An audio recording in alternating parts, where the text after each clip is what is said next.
Hello, everyone. Welcome to. Sorry, I didn't know my volume was turned up so high. You kind of startled me there. Let me turn Sorry this about down a that. little bit.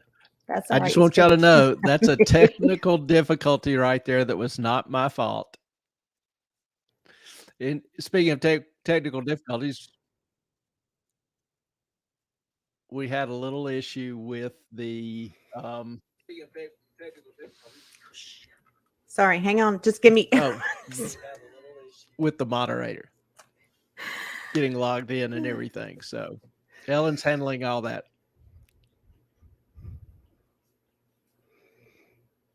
We're working on it. It's getting there. Clay, can you hear me? How is everyone doing? Okay. Hey, KP. KP, Hey, Brentwood. Brentwood Chic. Chick, good to see you. Chic is chic, isn't it? Yeah, you're good. Okay. Chic, not chick. Yes. I mean, you got to say it right. Brentwood Chic. It still looks like Brentwood Chick to me. Well, that would have a K on the end of it, and it doesn't. I know, but I usually leave off K's when I'm writing. It's a bad habit. Like take, TAC.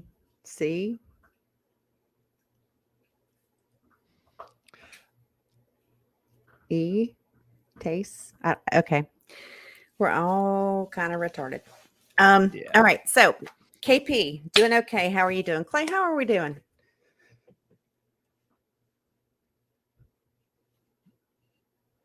Clay, can you hear me? Yes, I'm getting some Okay. weird feedback. Is it the fan?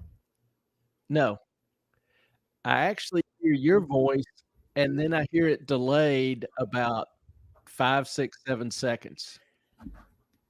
Well, I It turned a comes few on twice. things. I'm hearing everything twice. It's weird. How's that? Can you hear me now? Well, I'm hearing what I said now, and I heard you twice. How's that? How's Are that? you Can you hear me now? echoing yourself Yes, or just me? both of us. Well, that's a you problem.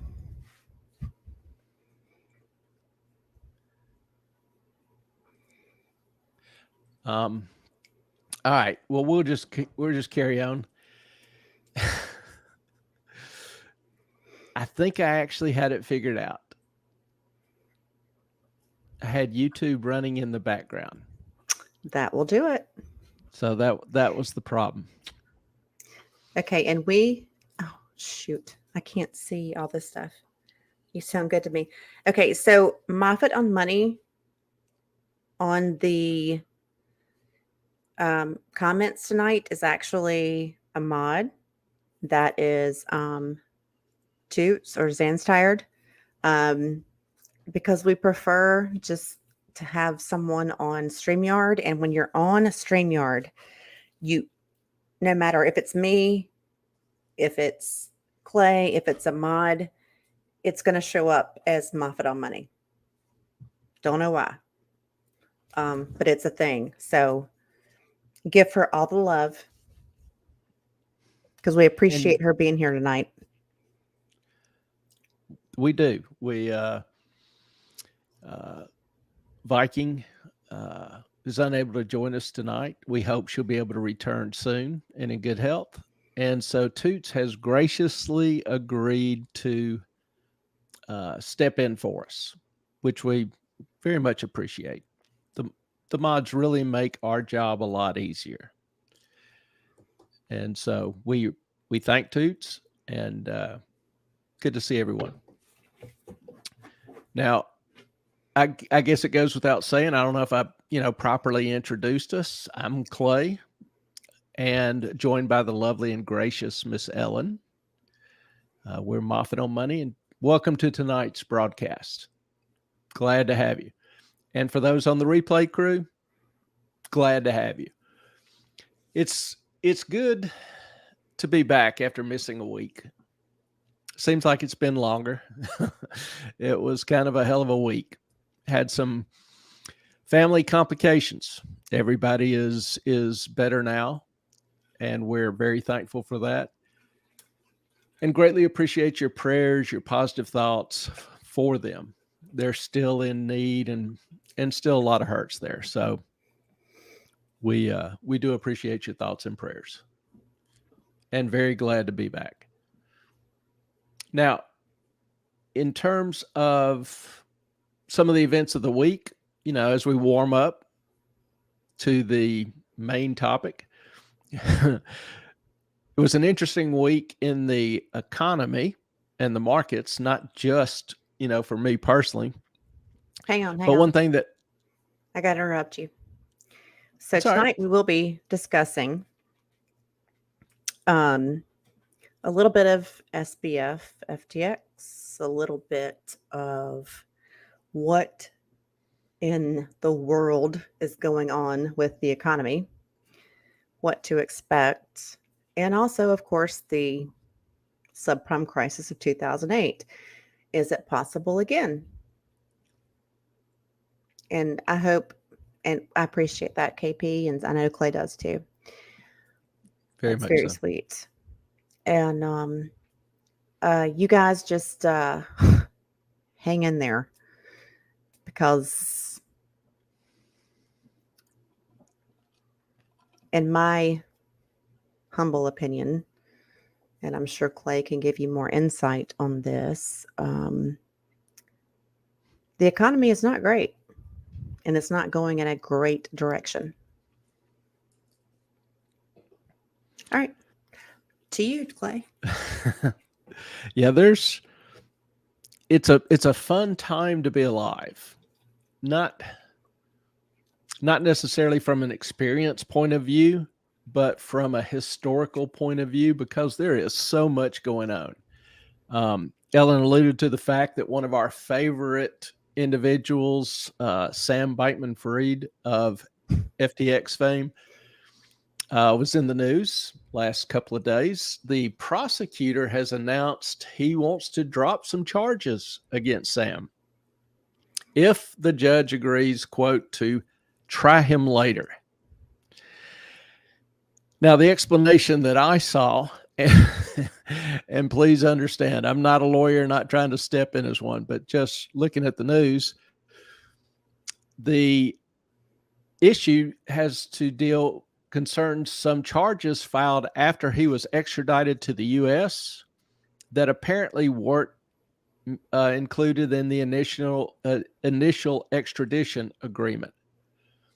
So Sam's attorney is alleging that they breached the extradition treaty by filing additional charges.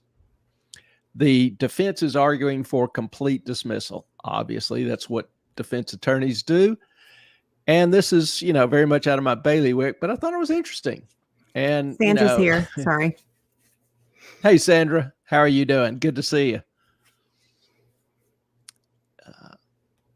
Maybe we can, have Rob or Ian, Runkle of the Bailey or Law and Lumber, to address it for everyone. Now, the trial officially begins in October.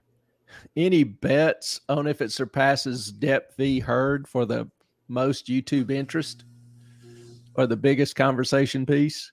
I'll take that bet. You think Depp v. Heard will be bigger? No. The other side of that bet. Yeah. Yeah, I'm kind of thinking it's going to be pretty big. There hasn't been, Murdaugh, but there hasn't been to me, a big striking case that garnered a lot of attention. And I think good old Sam's going to step up for us and provide some interesting moments, insights, and some fine entertainment. I think the LawTube channels are kind of salivating over it. It ought to be a good one. We know Rob is. He salivates over anything SBF, FTX. I mean, it is a target-rich environment. Mm-hmm. There is just a constant flow of information and what do you call it? Yeah. but it's, nonsense isn't sufficient enough. There's Nonsensical. there's a better, bigger word. It's like I can't think of an appropriate word. It's just a comedy of errors. It is like the Three Um, Stooges were granted $30 billion to blow. I wouldn't think the Ontario Teachers Fund would call it a comedy of anything. Or Um, BlackRock, or, a number of the other large investors, the Sequoia Fund. yep, I think Several it was names more. pop It's up. just more of a sad tragedy. It, And if he does it is not go to sad for the jail, people. if he doesn't go to jail, I'm going to be really mad. There's some gossip that if these charges are dropped, he may escape, time served altogether. Now, again, I don't know the other remaining charges. I don't know the legal aspects of all that. I'm just reading, gossip on the internet. It's called And fraud. It's plain ass fraud. yeah, but he was a good guy. He was trying to do the right thing, right? No, he wasn't. No, there was nothing about what he Just did that ask was him. right or good. Just ask him. Yeah. He'll tell you. Okay. Put him Just under oath. ask He'll tell Jeffrey you he's a good Dahmer. guy. Yeah, Jeffrey Dahmer thought he was a good guy too. He was doing the Yeah. right thing. I don't Mm-mm. know. I don't know if I'd exactly equate a serial murder with Thanks, Sam, but KP. Thanks, KP's KP. with you. Mm-hmm. But I'm looking forward to it. It'll be a fun show to watch. We also have talked repeatedly on this show for a little while about the de-dollarization, about the U.S. dollar losing its status as the reserve currency, which, sounds kind of droll, but it's important. It's important in terms of uh, your income, the economic growth, the overall impact on the economy, the overall impact on the treasury and its interest expenses. Now, the administration for some time, remember we had the illustrious Treasury Secretary Janet Yellen kind of poo-pooing the idea of the dollar losing its status as a reserve currency. Now, reserve currency, again, being the currency of business and international trade, the reserve currency offers us great advantages in securing finances and import-export. There's a whole lot less cost. It's easier to trade. More people are willing to buy our treasury bonds, which lowers the financing cost. So if we lose that status, then all those costs increase. So foreign products you buy will increase. American exporters will sell less. Their goods will cost more. In terms of the treasury, the interest costs, which we'll talk about a little bit more later tonight, those costs will go up, will be higher. It'll have fewer buyers, so it'll have to pay a higher rate of interest to attract more buyers. So there's a number of serious impacts that attend being the reserve currency. Well, like I say, the administration has kind of poo-pooed the chances of that occurring. But that kind of changed this week with the director of the CBO, the Congressional Budget Office, kind of a big guy, kind of a big deal, stating that if China, Iran, and Brazil get together to execute their trade in some other currency other than the dollar, our reserve currency status will be in, quote, in danger, which would, quote, have serious financial repercussions. Yes, ma'am. I have been to Brazil. As you know, I used to be a partial owner of 13 granite mines in Brazil. Besides granite and gems like diamonds and other gems, Brazil produces almost nothing. I think that, well, one, it's a big market. Two, it I mean, granite, consumes yeah. and produces some energy, some electronics, a lot of Ford electronics, Ford car electronics, for example, manufactured in Brazil, all sorts of things. It's a pretty good sized economy. No, they don't But manufacture much from what I'm well, aware of they do when I now. was there. Okay.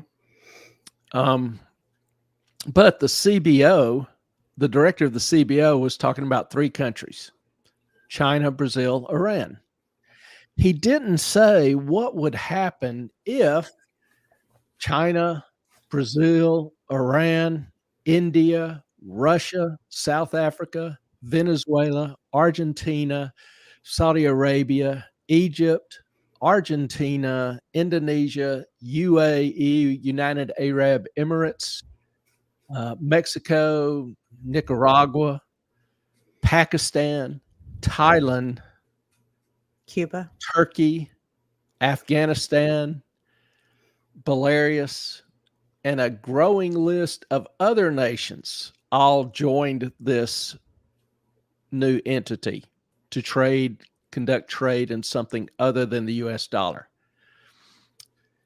This would utterly end the US's position as the world's reserve currency. Now, remember a little while back when I mentioned that weaponizing the dollar, which this administration has done when it withheld Russia's reserves, first time the dollar had been weaponized, would end up hurting the U.S. more than Russia. Well, that sadly is coming true. It really hasn't ended up hurting Russia, but it will end up costing you significantly.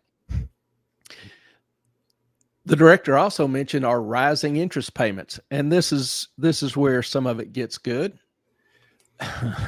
We have gone from $400 billion in interest payments in 2021 to probably somewhere between 800 and 900 billion this year. Yay. That will that will triple over the next 5 or 6 years. Now, keep in mind, the U.S. this year or last year collected $4.9 trillion in taxes.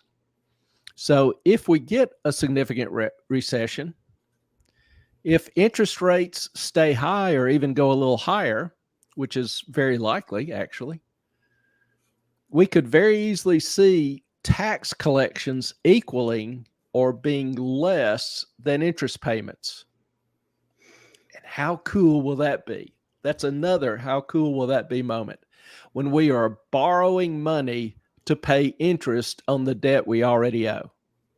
Kind of like Europe, where no one can pay anything back and they all owe something. Speaking of Europe,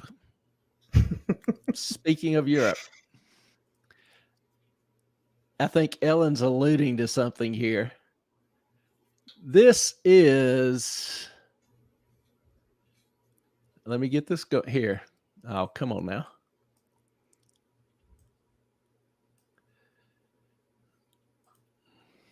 Please make sure the audio is on. It is. I want you to listen to this for a second. This is to me semi-hilarious, but it's also very telling about the state of debt, international debt, government debt, and aid. Nope, can't hear it. Stop it. And don't say go watch it. You got to hit the audio button. I did. I will try it again.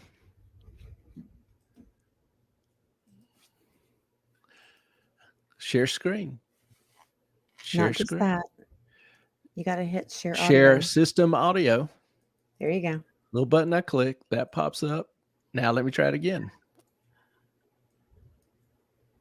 Best of luck. Thank you. How much does Greece owe, Roger? $367 billion. Correct. And who do they owe it to? Mostly to the other European economies. Correct. How much does Ireland owe? $865 billion. Correct. And who do they owe it to? Other European economies, mostly. Correct. How much does Spain and Italy owe? $1 trillion each. Correct. Who to? Mainly France, Britain, and Germany. Correct. And how are Germany, France, and Britain going, Roger?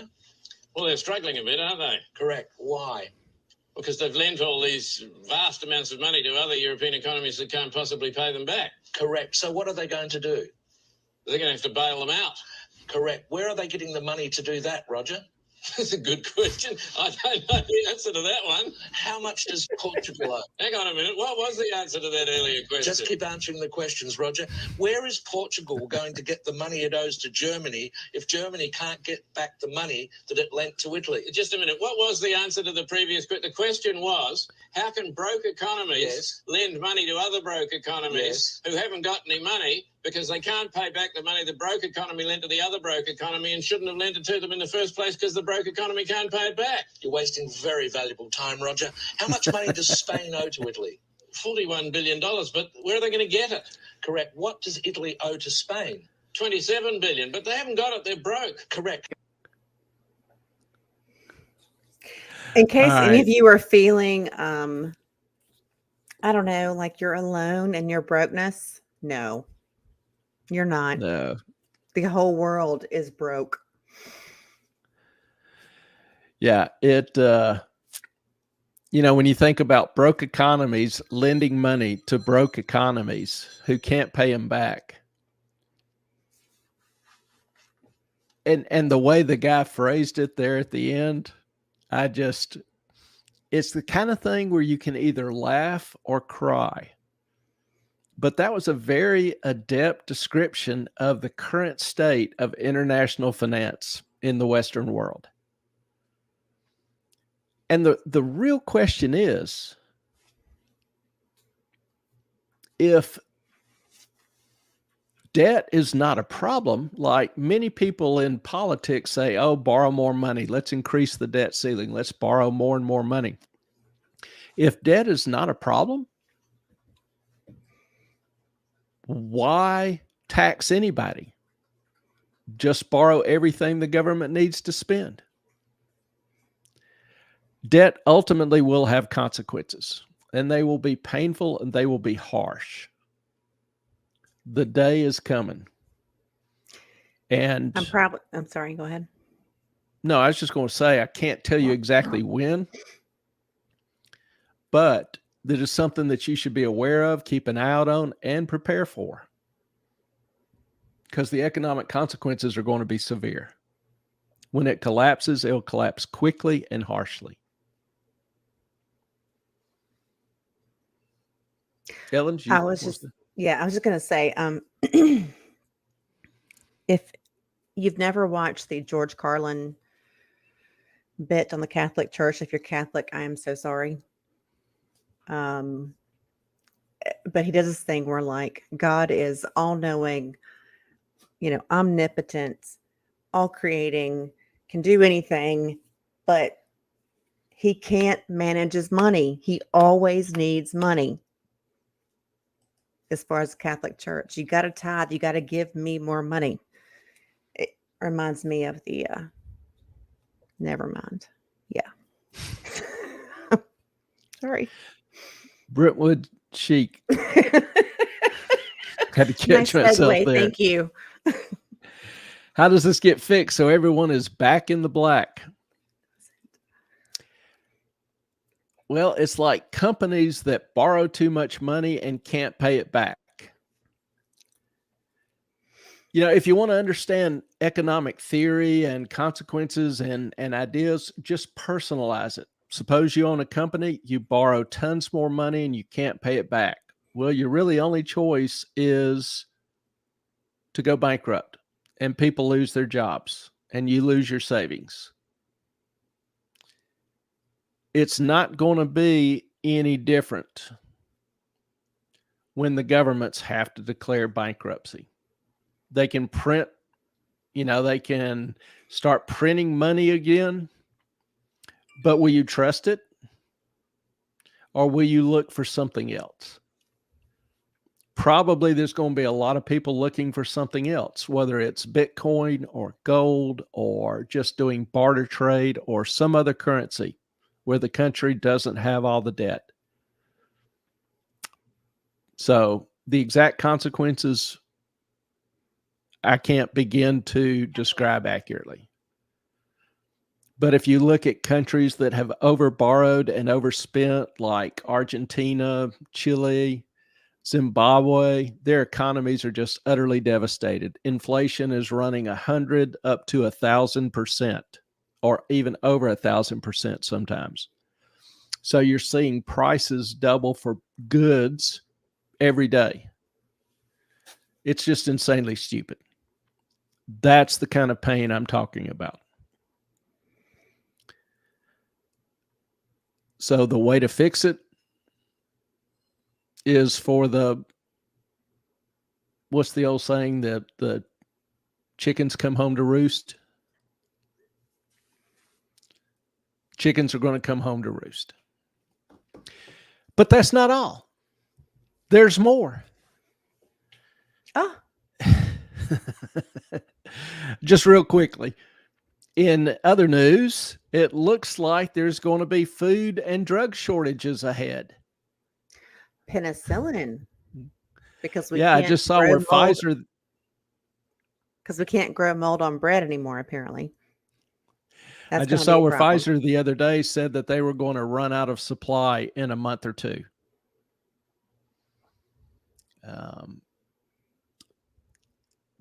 They won't be able. They're going to be unable to supply penicillin in its various forms for the next couple Actually, months.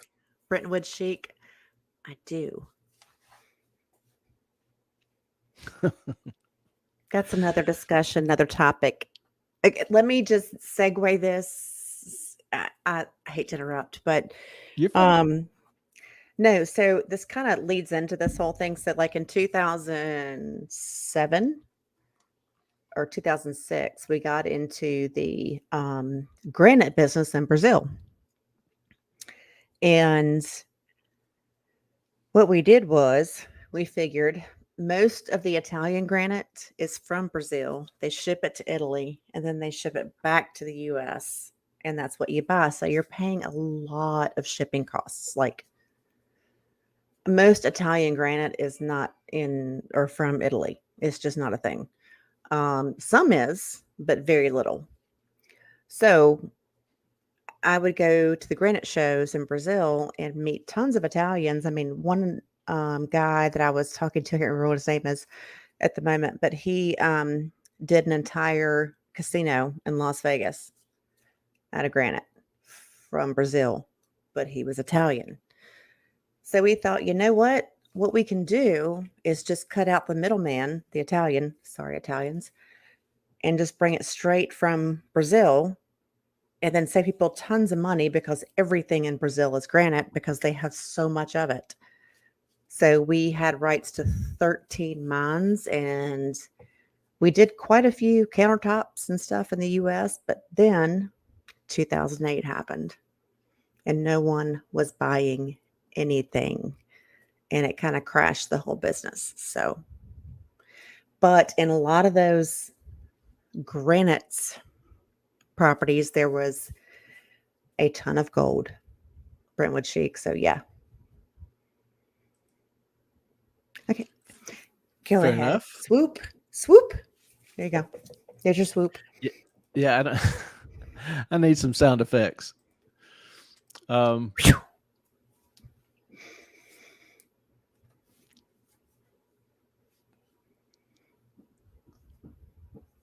I was sitting there going, He's stuck right that now. was almost pretty good. That sounded like almost an official swoop. Thank you. I did my best. Yeah, we need to Now get you're speechless. somebody last time suggested we have a picture of the dogs running by with a little swoosh sound effect. Yeah. Nicole, I need my ADHD creative counterpart to come up with that. Nicole, 80 with her own 80, what the ADHD Nicole is working on that for us. I sent her pictures of the pups. Okay. Yeah, that'll be cool. We'll have the best swoop of anybody. Maybe we can sell shares in it. But Yeah. Pfizer stated that it won't have penicillin or amoxicillin or bactericillin, these kind of different forms of penicillin that they sell. I mean, it treats everything from strep throat to syphilis. It's actually very important for syphilis in pregnant moms because it's one of the few antibiotics that will cross through the placenta and help the baby. So it's a big deal. There are also shortages on a number of things, chemotherapy drugs. And this is, part due to cancers exploding. The number of cancers are exploding. But also there are production issues. People are even being rejected for treatment due to the shortages. Right now, according to the New York Times,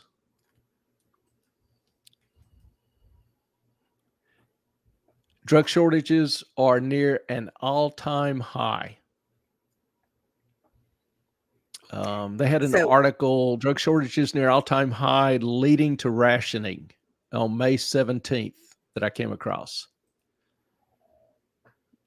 Yes, ma'am.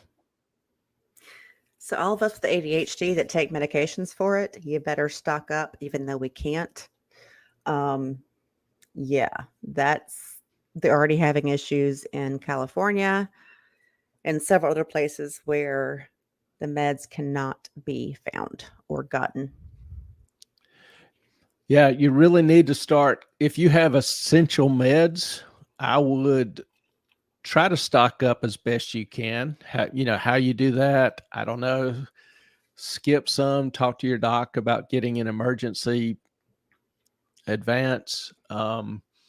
Take lower dosage. I don't know. I'm not a doctor, so I can't really give that idea. Look for substitutes that can get you by for a while. You need to have a plan. Food shortages. Now this is painful because the three things, cocoa, sugar, coffee, have all hit record high prices. Seriously, who wants to live without this magic trio? There are Not other you. items. Definitely not you. Yeah, I mean, mainline here. Basically cocoa and sugar and what's the other one? Coffee. Oh, yeah. You just mix them all up together, put them in the thing. You're good. I mean, that's like manna from heaven. Mm-hmm. Has all the major food groups. There are other food shortages. For example, wheat harvest in Kansas will be the smallest since 1957. Corn is going to be far less due to the drought. There's a severe drought that has occurred in the Midwest. The beef herd is already the smallest it's been since 1962. And obviously corn is a major feed. So you can guess what's going to happen to the price of beef before long. The orange harvest, if you like fruits, grapefruit, will be probably about 50% of normal harvest this year. And estimates show that, for example, 90% of the Georgia peach crop has been wiped out due to unusual weather in Georgia. Wait, Georgia peaches? Sandra? Georgia peaches. Where are you? Where'd you go, Sandra? Because they are, y'all, my favorite peaches are Windblow peaches from somewhere in North Carolina near Charlotte. But oh my God, my grandparents used to buy just cases of them and then cut them up and freeze them. And they were the best peaches ever. But we can't not do peaches. I'm sorry. That's just, Sandra, where are you? What's going on with the peaches? She's from Georgia. So. Yeah, I'm from Alabama, and Alabama has a significant peach crop, particularly up in what they call Chilton County peaches.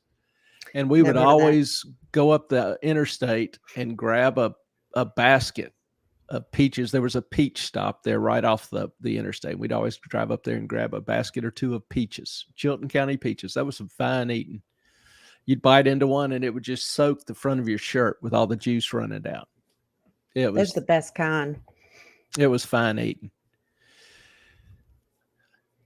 Oh, Hey, another if you're thing. Go ahead. well, if you're pausing for a second, I was just going to think it did a great job on the thumbnail because it's perfect. The title and then Text placement. yes, good job, E. All right, go ahead. Well done. Well done, E. I tried Train. to hurt myself, patting myself on the back. Uh-oh. We got Anonymous. Anonymous. I tried to be quiet. Don't You don't try. have to be quiet. We enjoy it. Have your input and comments. Stop the carry henny berries penny on? stuff. 45% of the corn crop is turned into motor fuel. Stay home, eat cornbread, you'll be fine. A lot of it is used for ethanol production. Mm-hmm. I didn't know it was 45%. I knew it was a good part of it. But, gas isn't going to probably get too much cheaper either. I also see where Lady in Black and Carrie Berry's mom have joined us late, but we're glad to have you. Welcome. A couple other food items. Mormon crickets have swarmed Nevada. I mean, it's almost like a biblical plague of crickets. You said Mormon crickets. Mormon crickets. How do you know they're Google Mormon? the little suckers. That's their name. How do you know they're not Christian or they're not Buddhist or they're not Hindu? Why are they Mormon? I'm not getting into that. Good try, though. But they're called Mormon crickets. That's their proper name. Mormons were the first to discover them, or I don't know. But I think that's judgy. I'm just saying. You're taking an entire class of crickets and making them into one thing. So you don't refer to the China virus or the Spanish flu or whatever? No, it's really the Fauci flu. Yeah. The there's a point there. Is a thing, and then other things. Okay, so Anonymous, you don't ever have to be quiet. And if you've ever not eaten cornbread and milk, then you have just not lived. It's actually cornbread and buttermilk. Not just milk. But you have to be from the South to understand that. North Carolina is not the North. It is still the South. Another swoosh. Mm-hmm. Mormon crickets. These crickets will just eat everything to the ground. They'll kill grasslands, home gardens, which destroys the food for all sorts of herbivores, the cattle, birds, etc. It turns the ground into dust. It's just almost an ecological disaster. So they're evil crickets. In terms of the destruction that they live behind. They are very evil crickets. Evil crickets, not Mormon crickets. There is no way to stop them. And normally the plague will last 3 to 5 years. So whether it expands outside of Nevada, don't know. But that leaves us with kind of the bottom line is that there actually now is a global food crisis in 58 countries with nearly 260 million people being affected acutely, which means they are on the verge of starvation. Hey, Clay. It's the highest in 7 years. Yes, ma'am. How many countries are in the world? Number changes every day, seems like. I don't know the total. So 58 would be, give me a ballpark percentage. Well, just let's do the Google thing. Okay. Just curious. Google says there are 195 countries in the world today. Okay, so a quarter. Yes. And that's 258 million that are acute, that are near starvation. That's not those that are hungry or get some, some minimal sustenance every day. These are the people that are actually starving. So it's the highest in 7 years, and a 34% jump in 1 year. Now remember, I think it was in 2012, for the first time in history, we produced enough food to feed everyone in the world. Now, we didn't have the logistics to get it everywhere yet, but we produced enough food for the first time in history. We've regressed since then for a number of reasons. So, food and drug shortages still to come. It's going to get worse. Student loan repayments, for those of you with student loans, they start up in a month or two, August or September. And the government estimates that will reduce household spending by about $16 billion a month. Average payment will be probably $380 to $400 a month. So what does that mean for people who are already strapped paying their bills? It means less food and clothes for the kids. So there's a lot going on, and a lot of it is not that good.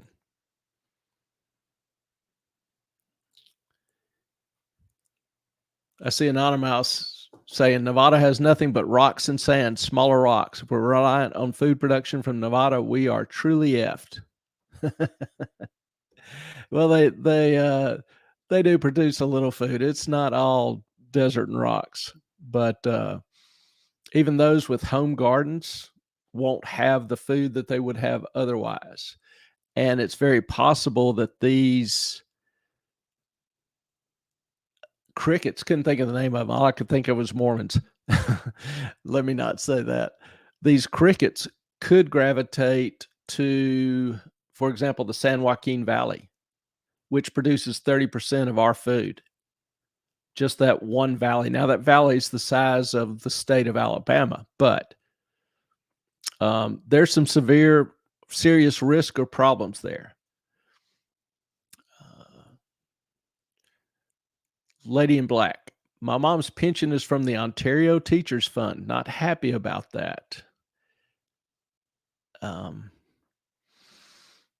Ontario Teachers, is that the one that was invested in FTX?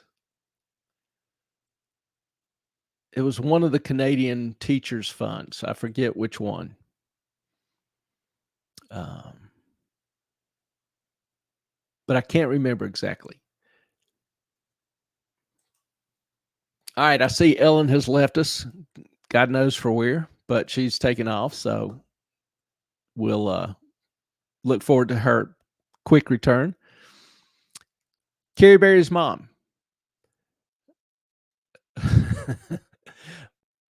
I'm sorry, Carrie Berry. I'm not laughing at yours. My husband's heart medication has been hard to get. Spent an entire day trying to find it. I am sorry to hear that. That's tough.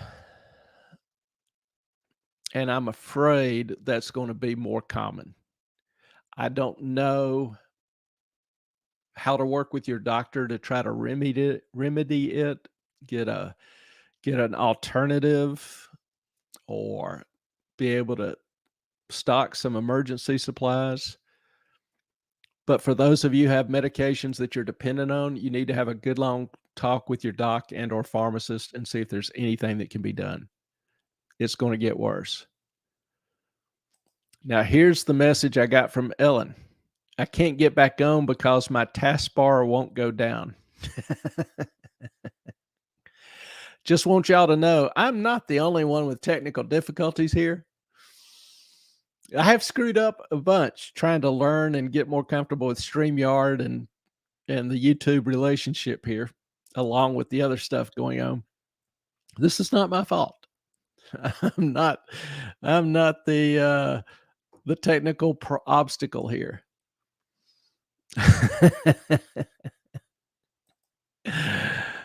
So just not sure when Ellen's going to make it back. So anybody have any questions on any of that?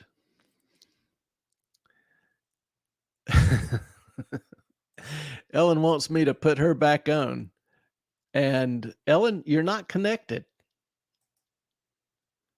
Try restarting your computer or something, but you're not popping up. I'd be glad to put you back on if you solve your technical difficulties.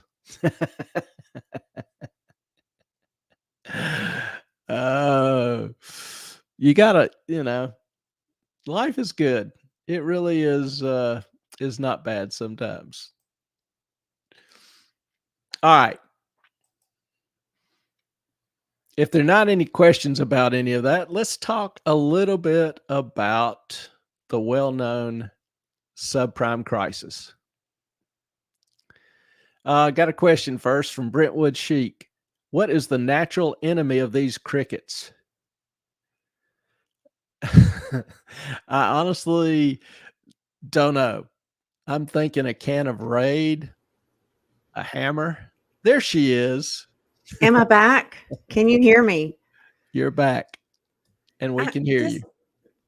If anybody knows how to take this taskbar and when I have a notification, just make it go away, I don't care, that would be lovely, because I've tried everything. Anonymous, DDT. DDT is probably Lizards. A pretty good solution. Big lizards. Now, a lot of people, DDT got a bad rap because Thanks, KP. One study showed that it weakened the shells of eagle eggs, and caused greater losses. Well, that study was later disproved, but the damage had been done. DDT had been banned everywhere. And which is really sad because it was really effective, for example, against mosquitoes, which its use in Africa prevented a lot of polio and dengue virus and several different issues, which were of a huge impact on the local population, which just shows that we really need to be careful when we try citing or believing science. Science is a process of discovery. And a lot of the, I do research as a professional. Now, mine's in finance and economics, but a PhD is actually a research degree where you really hone your skills on research techniques. So I have some understanding of it, though I'm not a doctor. And I mean, there were studies showing that cigarette smoking doesn't cause cancer. As a researcher, I often say that if you let me control the data, the inputs, I'll give you any kind of output, any kind of result you want. And I can pretty much justify it because PhD, what do you think PhD stands for? Well, there's the old description. BS degree is bullshit. MS is more the same. MRS. And PhD is piled higher and deeper. I can say that because I have my PhD, but there can be some truth in that. And yes, data can be manipulated. I can select which data I want to use. If I have an observation point that's way outside of the others, I can delete it. And if I delete it, maybe another point then becomes outside the point of the others. I can delete that. That's a technical process called winsorizing. And you delete a couple of significant observations, and you have gotten rid of the true inferences to be gleaned from the data. So there is always to be caution when somebody is arguing that this is the science. Science is not a statement of facts that will always be there. Science is a process of discovery, which occurs through debate and presenting opposite sides.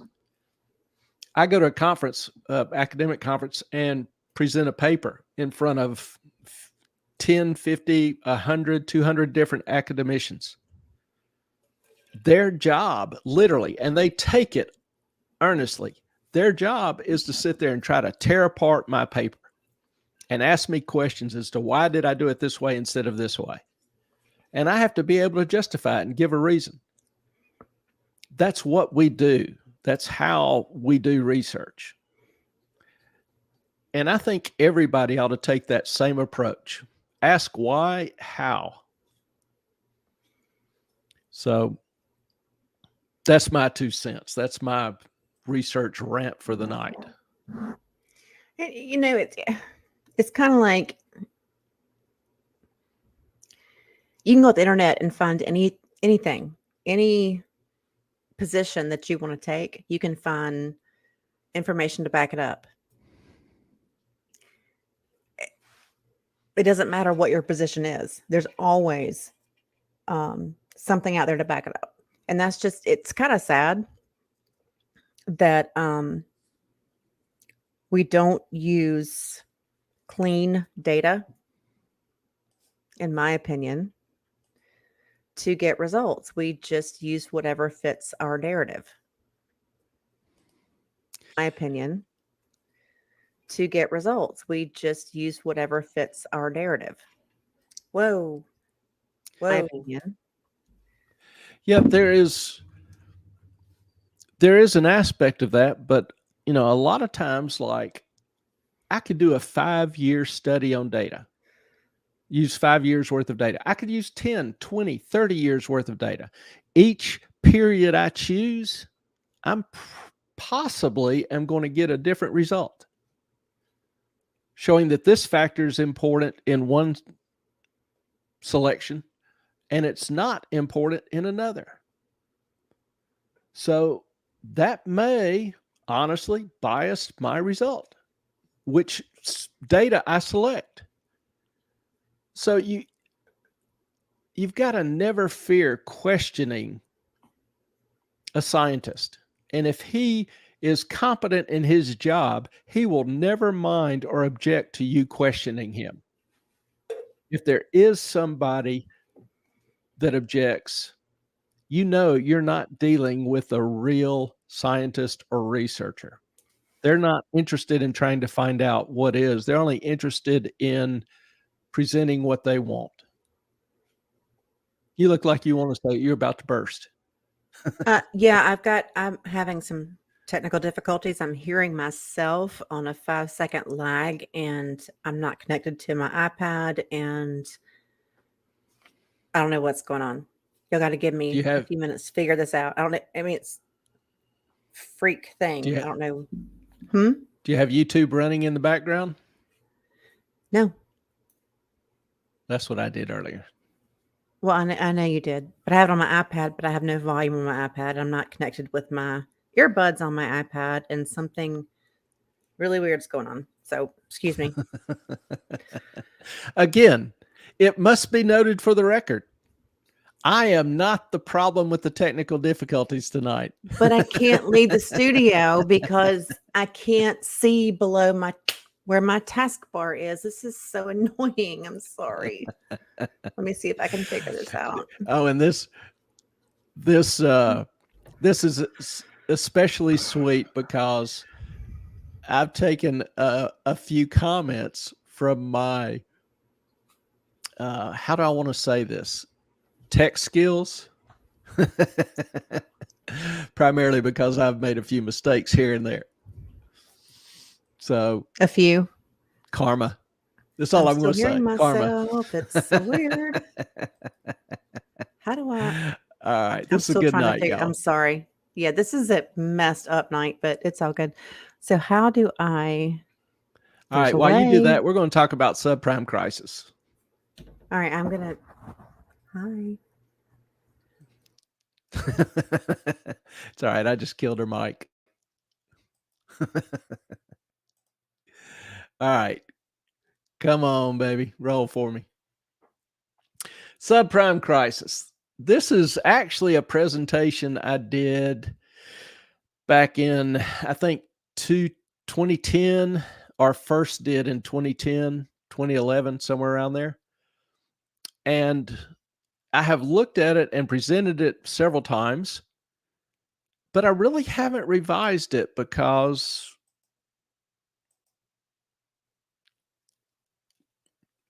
nothing has come to the surface which changes my opinions or thoughts therein. So we're going to share that with you tonight. And this quote kind of sets the tone for the whole discussion.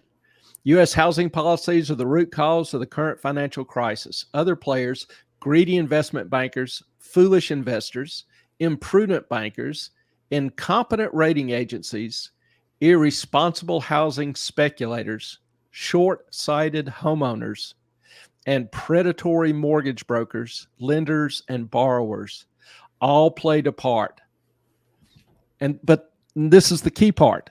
But they were only following the economic incentives that government policy laid out for them.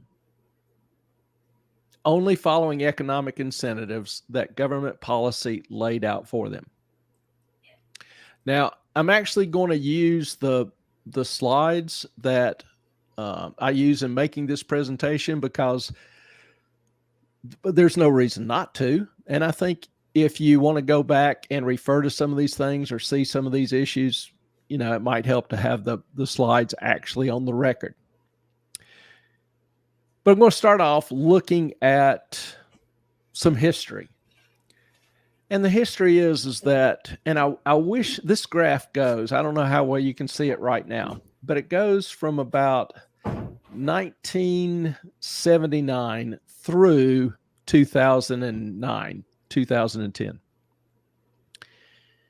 And it shows the solid line is the consumer price index, and the dotted line is housing prices.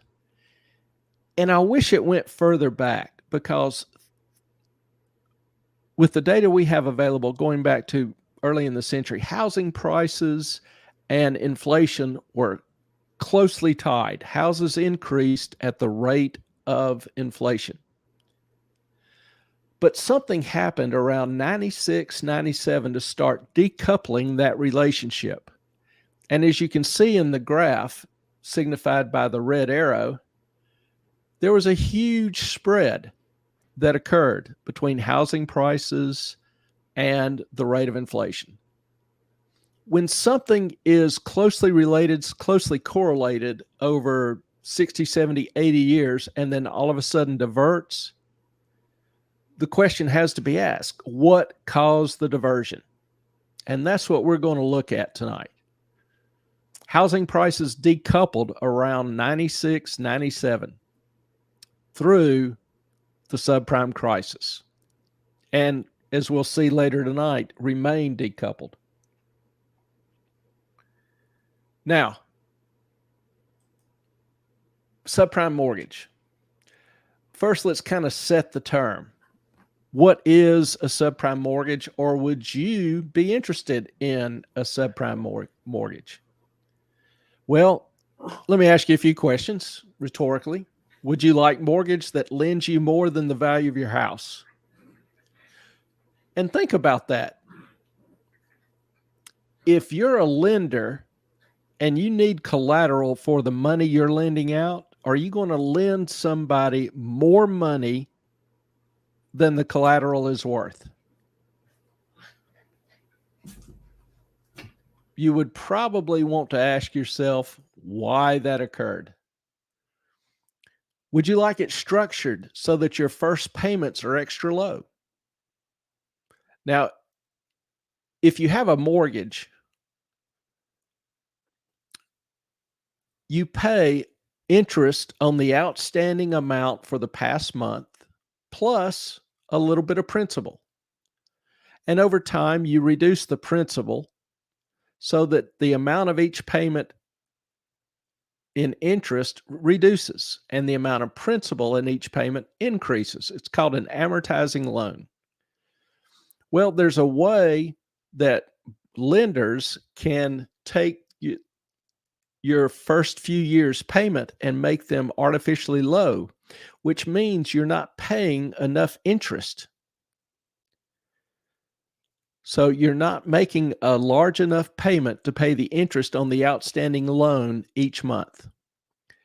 That means each month, the interest you didn't pay is added to your principal. So you're making payments every month, but the amount you owe increases every month. How cool is that? Another third question, if the mortgage payments weren't structured that way, would you be unable to afford the payments? Do you need this low payment the first several years to qualify for the mortgage? You can't afford it otherwise. And do you have poor credit history? Do you have a history of not taking care of your debt, not paying your debt on time, not making the payments, maybe a bankruptcy in your background? Well, if you answered yes to all or most of these questions, you're an ideal target for a subprime mortgage. Now ask yourself, as a lender, would you want to lend to somebody who met those conditions?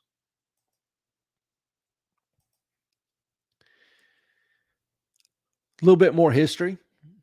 Between 53 and 95, the prices of houses reflected the inflation rate, were consistently increased with the inflation rate. After 95, that price increase of houses was greater than the inflation rate.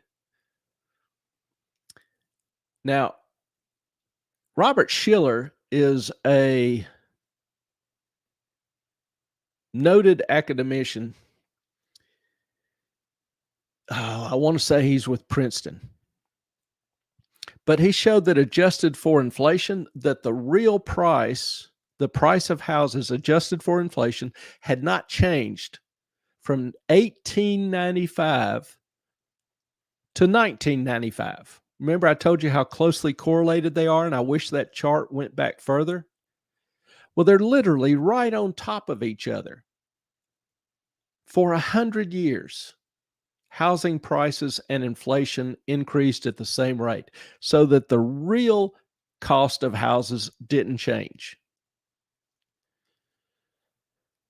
Well, since 1998, they have climbed 6% per year through 2009. Most of this data is through 2009. Whereas inflation has been 0, 1, 2, or 1 or 2%. And this is a national average. This is, includes rural farmland that nobody really wants. National average. Now, if we look at the housing price change by year, you'll see housing prices were relatively stable generally through the 80s and 90s, but they begin to rise consistently toward the end of the decade, and then obviously crashed during the subprime crisis. Now, between January 2002 and 2006, which is the prime time for housing increases, housing prices increased by 87%. And then within 6 months of 2006 through 2007 and 2008, housing prices just collapsed. The boom turned into a bust. Housing prices ended up approximately 25 to 30% below their peak 2 years earlier. this was associated with a increase in the default rate. Now, if you look at this chart, you can see going back to 1979, the default rate stayed between 1 and 2% up until roughly 2001, 2002. Now, remember, in 2001, you had the 9/11. We can never forget that. And the entire economy that week, the next week, just shut down. I was a CFO of a book publishing company. And prior to that week, we had orders, a backlog of orders that would keep us going for 2 years. Within a week, all of those orders were canceled. Everything was canceled. And it wasn't just us. This was common across the economy because everybody was so uncertain as to what the future held. So you see a little bit of a bump in 2002, 2003, starts reducing through 2004, 5, 6, back at around 2%. And then all of a sudden, the number goes exponential. That's the subprime crisis defaults. The rate reached about 5.2% in 2008, which is nearly triple the normal default rate. And remember, we've talked previously about banks, how they're not built to handle losses. They can't handle losses on mortgages. Well, that's what caused the subprime crisis, was this increasing rate of mortgage defaults, primarily from subprime loans. Now, let me go back and say this. We talked about I just saw Anonymouse's comment here. Yeah, but the Wi-Fi in my 1895 house really sucked. Well, if you had Wi-Fi in 1985, you were just so far ahead of the time. Oh, there's Ellen and Toulouse. Did we find the? Thank you. I had to shut down my iPad. Apparently there's something, I mean, I don't know what happened. I've never had this before, so I'm not sure what the heck was going on. I would try to go up and help Ellen with the technology, but somebody has to do the broadcast. So. Excuse me. I was a computer science and engineering major in college. I mean, I'm not a total dumbass when it comes to this stuff, but that was the weirdest thing I've ever, I think, heard or Don't dealt worry, with. I'll help you after the broadcast so it doesn't hurt your pride. This is just mighty satisfactual. Yeah, because anyway, I used to fix all the stuff going on in the house with the stuff. Subprime crisis. It was a crisis. This is another foreclosure rate. And you can see how the foreclosure rates hover between 0.2 and 0.4%. You get a little vibration after 9/11, kind of starts to settle back down a little bit, and then zoom, goes exponential to the subprime crisis, 2006, 7. And it's hard to describe to you how significant these rates were in history and the damage they did to banks. Now, if you look at stock market returns, this is the return of the stock market per year. So, for example, here in 1950, it was right at 30%. 74. When was that? That was Ford. I was thinking, was that when Nixon introduced whip inflation now? Y'all probably are not familiar with that when, but that was a big slogan. And then you go on down. And so since 1950 through 2007, the worst year in the market was 2007 with a loss of nearly 40%. It's nearly twice the magnitude of any year since 1950, with the exception of 74. So a huge, significant drop. Even 9/11 didn't drop that much. And 9/11 was a massive shock to the economy. Not God, as I massive. remember. Yeah. I can't forget. I was Horrible 7 months pregnant with my first child, my daughter. And I was just like, what am I bringing this child into? It was awful. Sorry. No, that's okay.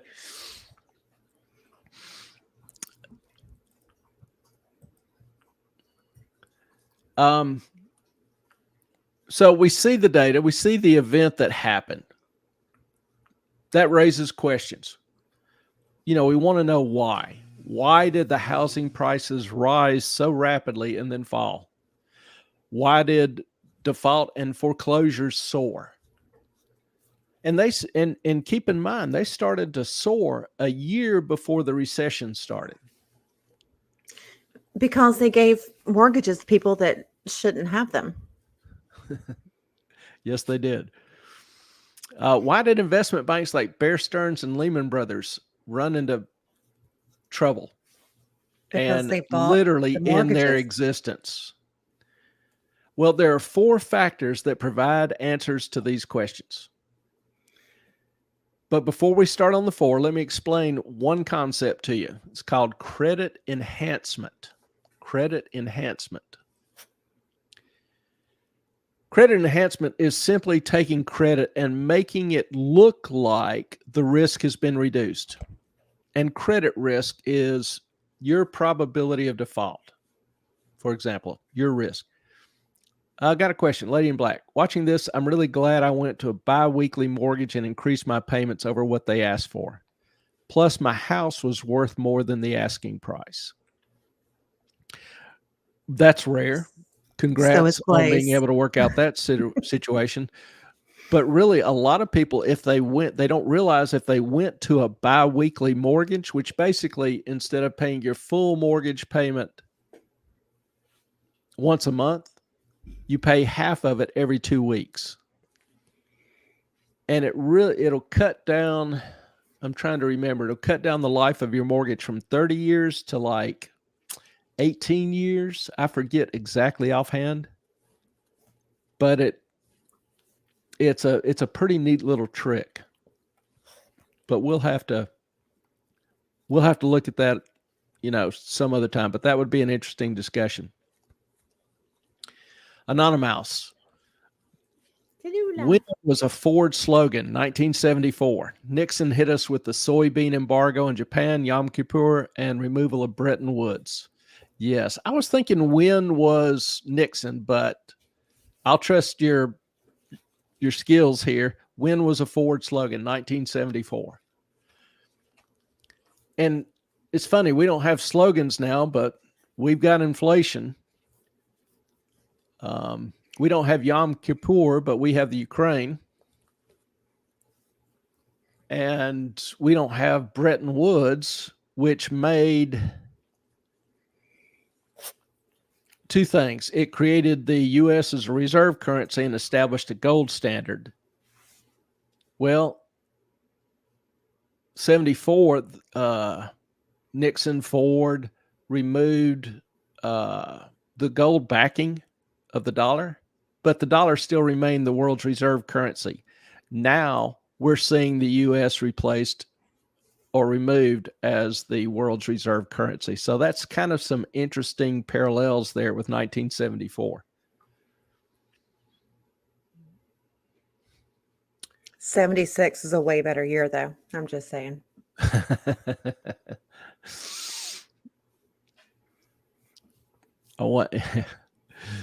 Nice little plug. Thank I was you. going to say the actual day and month, but we won't do that. No. Tallulah Good from idea. 2. Yeah, Tallulah's our little star there. She's actually showing her ass right now. No, she's not. She's just licking my shoulder. Where's the chunkers? Where do you think Oh, he is? He's still on the chewing. bed eating his bull Bully stick. penis. Mm-hmm. All right. Credit enhancement, taking credit risk and making it look like it's been reduced. Now, there are different ways to do that. You can require additional collateral or insurance, or you can have some other third-party agreement. Some other things you can do are you can adjust the payments or the interest rate. For example, if you lower the payment, people are less likely to default on payments. However, if you lower the payment without lowering the interest rate, then you're getting into what we call negative amortization, where you owe more each month, like I was describing earlier. Or you can take out a form of insurance, which basically provides the lender with compensation in case of default. And we'll look at that some as we go along. Okay, so how about the no No, signature mortgages and loans? okay, we're not there Did you yet. go You're through jumping that? Okay, sorry. I'm jumping the gun. That's all right. You're jumping the I gun. do that. Now, if we look at how to enhance credit, one of the common forms still used, is called subordination.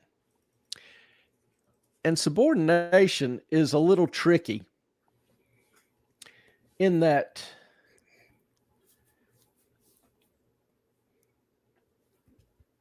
well, let me explain it this way. Your bank, when you take out a mortgage from your bank doesn't keep your mortgage.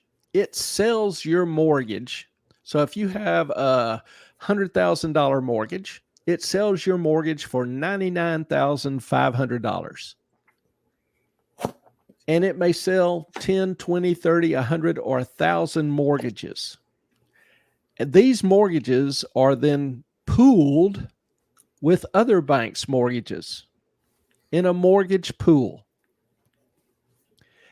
And this mortgage pool can be sold as a mortgage-backed security where you buy, it's basically put into a trust, and then the trust issues shares. And you buy a pro rata share of that pool. Those are known as mortgage-backed securities. Well, there's a second thing that can be done with the mortgage-backed pool, and that is create derivatives or a mortgage-backed security. Ooh, derivatives. That's what you teach. A little bit. Now,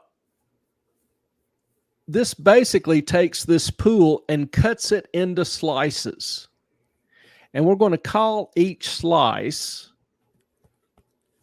a tranche. A what? A tranche. T-R-A-U. Tranche. A mortgage tranche. And each tranche has a priority in the payments. Now, if you look at the graph here, you've got each of these tranches, the AAA, the AA, the A, the triple B, the overcollat, and the excess, otherwise known as the Z. Now, Is that the Z is the ones that don't pay? Right. They don't have a monthly payment. Gotcha. Now, the idea is that the money from the lower tranches is first paid to the highest tranche. So that guarantees it. All of these basically have to fail, or there has to be significant failure in order for the AAA not to receive payments. Because remember, in this pool, the pool collects the interest and principal payment. And then that is paid out to the investors who own the pro rata share. Does that make sense? No. Okay. If you have a mortgage, I have a mortgage. We sell them to a trust. Mm-hmm. And then this trust creates a security. What's a security in this example? It's like a bond or a stock. It's a mortgage security, a mortgage-backed security. So it holds these mortgages from you, me, and a bunch of other people. Well, that trust receives interest and principal every month from the borrowers, the people who borrowed the mortgage money. So what does it do with that money it receives? Well, it turns around and pays it out to the investors who bought shares of the security, of the trust. Clay, why in God's name would anyone want to invest their money in someone's mortgages that they may or may not pay back? Well, mortgages traditionally have been well collateralized and have low default rates. So most people think of mortgages as generally fairly safe for those reasons. But the prices were sky high when all this happened. Well, now, wait a minute. Let's take it one step at a time. Okay. So there's a common understanding that mortgages are safe. And then you've got this tiered structure. For example, imagine a cake and it's rectangular and it's cut into slices. Okay. Well, the topmost slice is entitled to finish whoever gets that slice is entitled to finish his before anybody else can take a bite out of theirs. Why? It's in the contract. Okay. So if he drops part of his, the others have to contribute to make him whole, to make his piece whole. And the he we're talking about is whom? The guy that owns the top piece. The person that owns the top piece. And that is whom? The AAA rated mortgage. Okay. Gotcha. See in this chart, the AAA bonds? Mm-hmm. Well, these are all just slices of this pool. So you're saying that, I'm sorry, I'm looking at my screen. Y'all can't see what I'm looking at. That each of these tiers is a slice. Each of these tiers is a slice. Okay. And the slices below the top don't get a dime until the top is fully paid. Okay. Yes, arms are the worst. Yeah, Brentwood. The arm payments entice those not savvy in what was going to happen. A lot of this was sold to unsuspecting people who didn't have a good understanding of the risk and what was going on. You'll hear me repeatedly in my videos talk about investing. Don't invest in something you don't understand.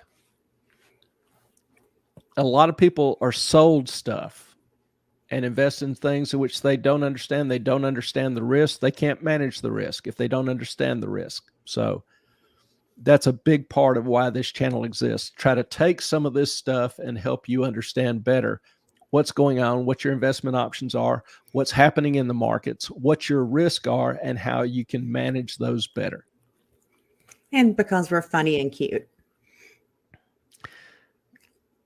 She's got the corner on the cutes. I can't really lay claim to that, but I got a lot better jokes than she does. Oh, stop it. He always says, Ellen's funny, just not intentionally. Yeah, she got no jokes. I have cute dogs, though. You do have cute dogs. So the AAA gets paid first. See, you're and then, as you can imagine, the AA gets paid. Then the A. So the lowest tranche, what we call the Z, takes the most risk. Now, if the whole pool survives and gets paid, the return on the Z tranche is the greatest. For example, the A tranche may have let's say a 4% return. The double A may be 4.5. The A may be 4.75% per year. The B may be 5. The over collateralization may be 7, and the Z tranche may be 20 or 30. If there are no defaults. So you have risk and return right here.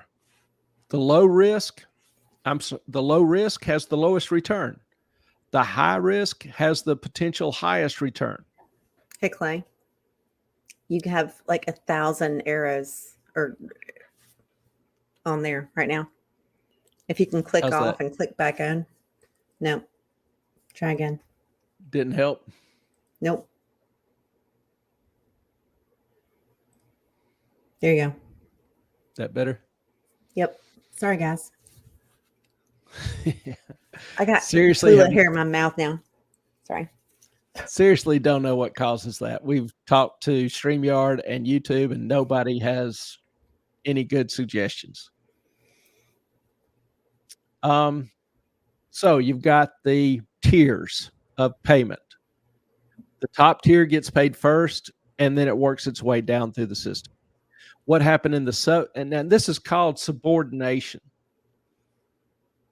Every tranche is subordinate to the AAA and on down the line, hence the term subordination. Okay, so the Losses top are allocated from the bottom up. The top tier is the most important, gets paid first. It's the safest, least risk. Right. And it is the least risk. And the bottom tier will give you a greater return, but the most risk. Yes. Got it. Okay. So that's what we mean when we are talking about subordination.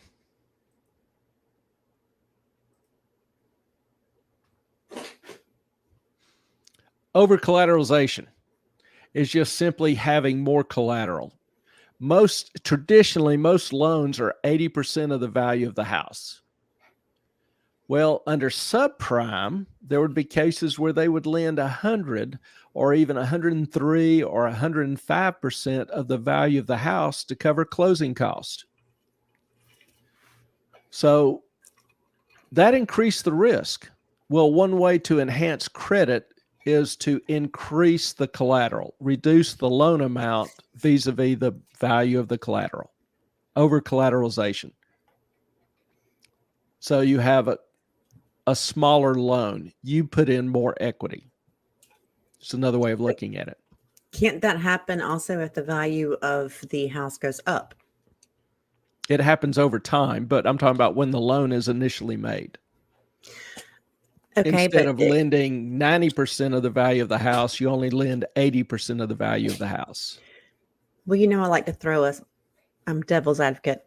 It's all right. Let's say you purchase the house like everyone did in 2006 and 2007.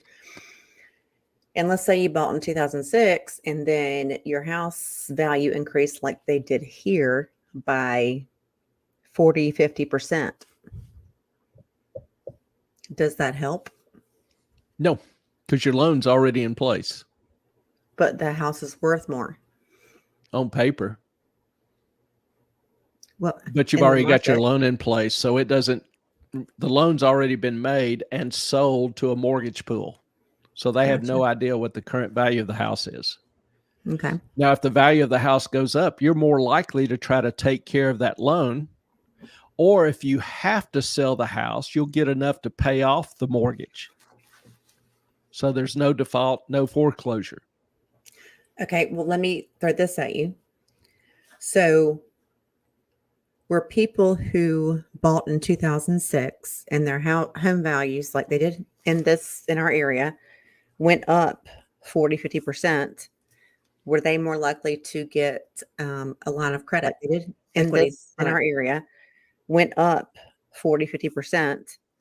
I'm getting more likely to volume Well, thing the again. thing Is is, it you or is it me?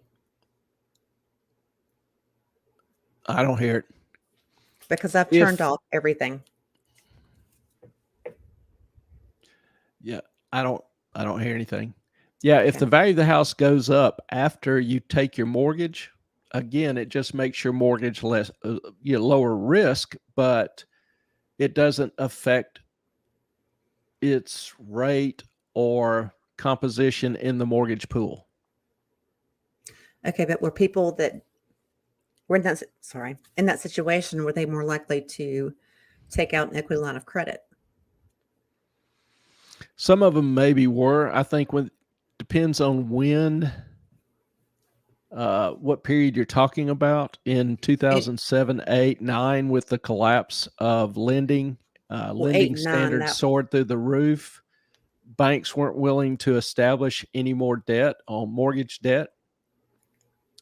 So nobody really was taking out much in additional loans then. Knew a guy who's a prominent builder, probably was, had a net worth of 10, 15 million and was making good money. He bought some property in, I want to say 2009. Mm-hmm. And he thought about getting a mortgage just because interest rates were low. So low, yeah. But and this is the kind of guy you want to lend to. He's over collateralized. He's got cash in the bank. He doesn't need the loan. Kind of guy you want to make a loan to. And he could only get a loan for 50% of the value of the property. So the banks were even reluctant to lend to this guy. He had a hard time getting the loan. Yeah, I had a few people that I knew that in 2008, 2009 just deleted themselves because they just couldn't figure out how to get out of it. Yeah. All right. So that's credit enhancement. Supposedly the overall credit risk is lowered if you undertake one of these particular strategies. The borrower's credit rating goes up, and so there's a false image of good credit. There's still the underlying risk. It's just the appearance of it has been enhanced. Now, credit enhancement also makes it difficult to rate correctly the risk, and it allows for those with poor ratings, with low credit scores, to secure loans, which make them higher risk loans. Not exactly the way you want to run a banking operation. So money was cheap. Keep that in mind. That's a big point. Money was cheap. Remember, after 9/11, the Federal Reserve lowered interest rates very low. And so particularly if you were getting an adjustable rate mortgage, your interest rate was, you were almost getting free money. And so a lot of people could qualify for loans. Now, a lot of people think subprime loans are just poor people who qualified for loans they couldn't pay back. But the reality is a lot of doctors, for example, took out subprime loans. So instead of owning, 1, 2, 3 rental houses, they would take out enough loans to where they could buy 10 or 20 rental houses. So a lot of the subprime lending, I'm not picking on poor people that have trouble getting loans. A lot of the subprime lending was just easy money. And when people have access to easy money, they tend to spend and buy a whole lot more without thinking of the future consequences.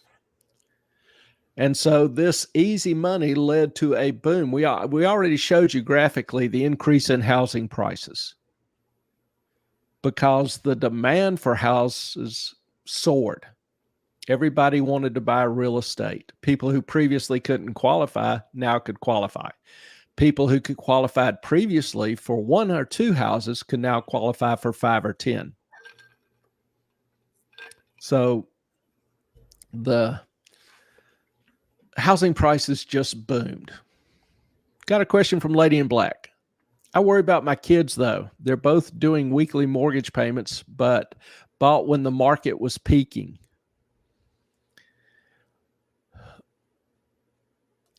Yeah, and now with interest rates soaring, they really can't, refinance.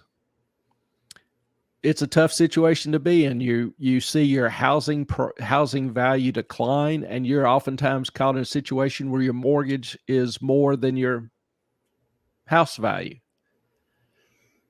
That encourages people not to make the payment, to walk away from it, which will affect your ability to borrow and get another mortgage for 7, 8, 9 years. So it's really tough to do that, and hopefully the drop in housing prices will be short-lived, or hopefully they're in an area where the drop won't be as severe or as impactful. Anonymous, Clay, how does the current fad of DEI corporate scores affect the mortgage market today? Are they pressured to make loans to recognized groups that are outside traditional qualifications? God, I hope not.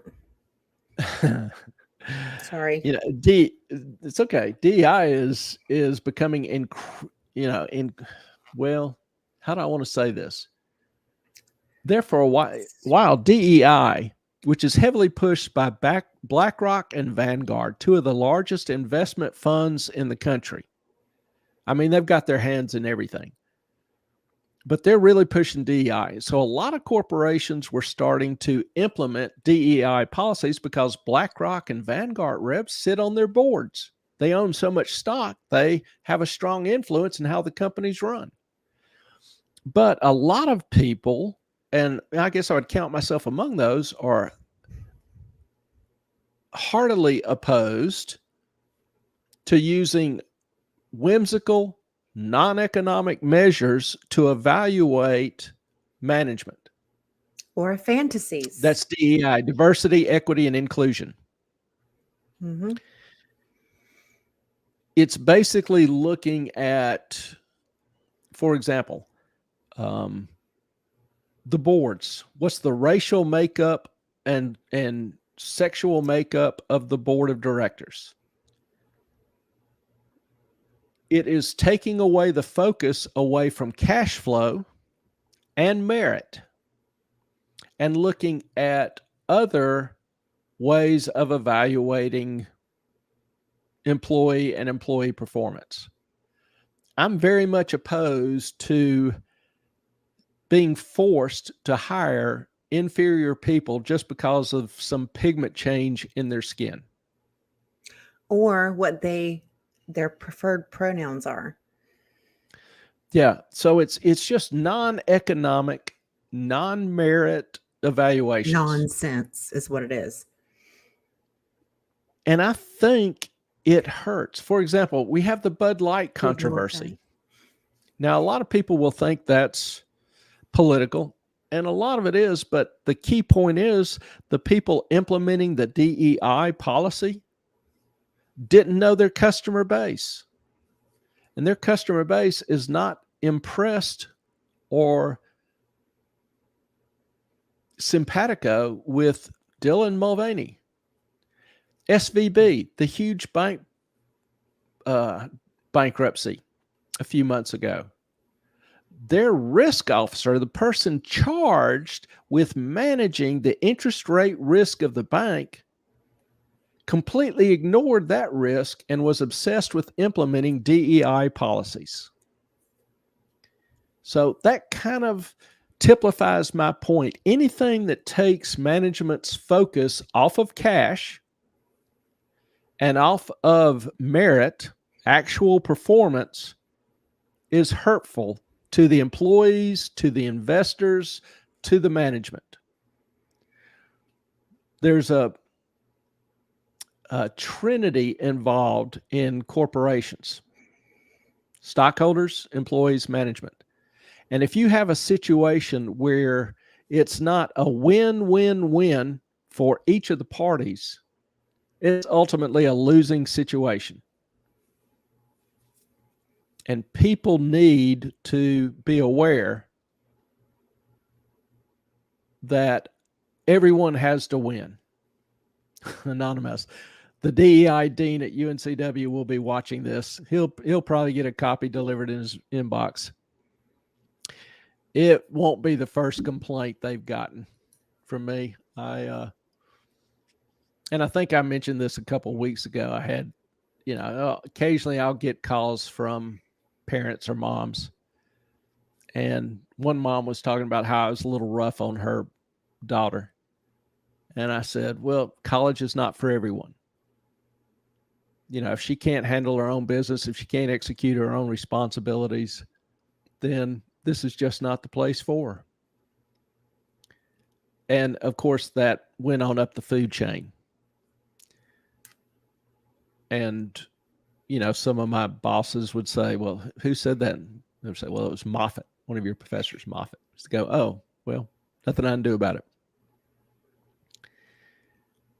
There just are some practical realities. And I've gotten old enough and crotchety enough to where I just don't care if somebody is that sensitive or whatever.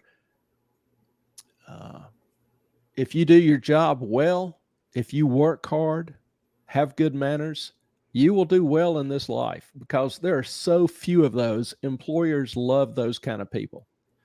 They don't give two flips about your sex or gender or the pigment in your skin. And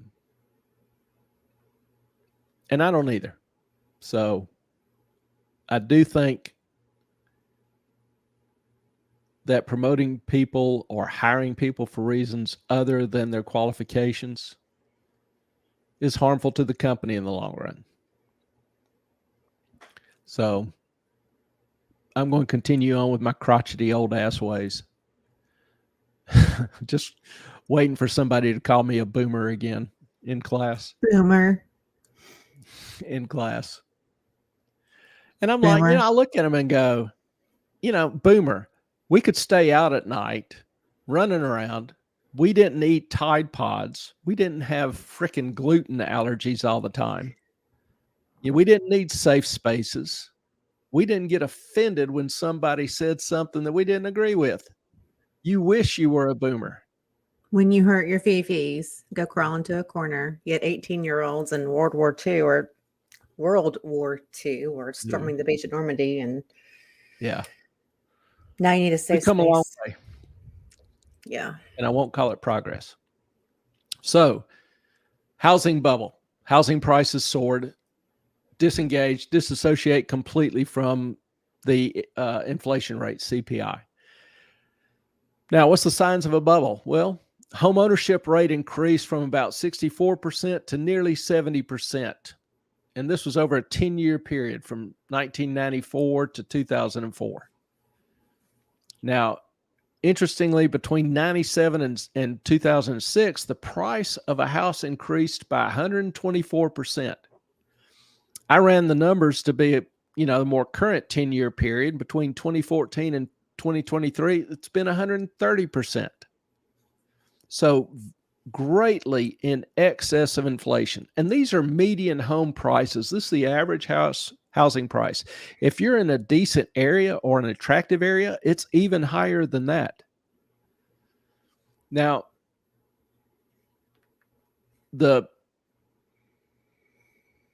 who was it? Was it Lady in Black was talking about she was worried about her kids. And some of y'all may have kids or grandkids that, will be buying a house shortly. And I've heard a lot of the younger generation talk about how expensive houses are. Well, in 2006, the median home price was about 4.5 times the household income. So if you made $50,000, your house price was $220,000, $225,000.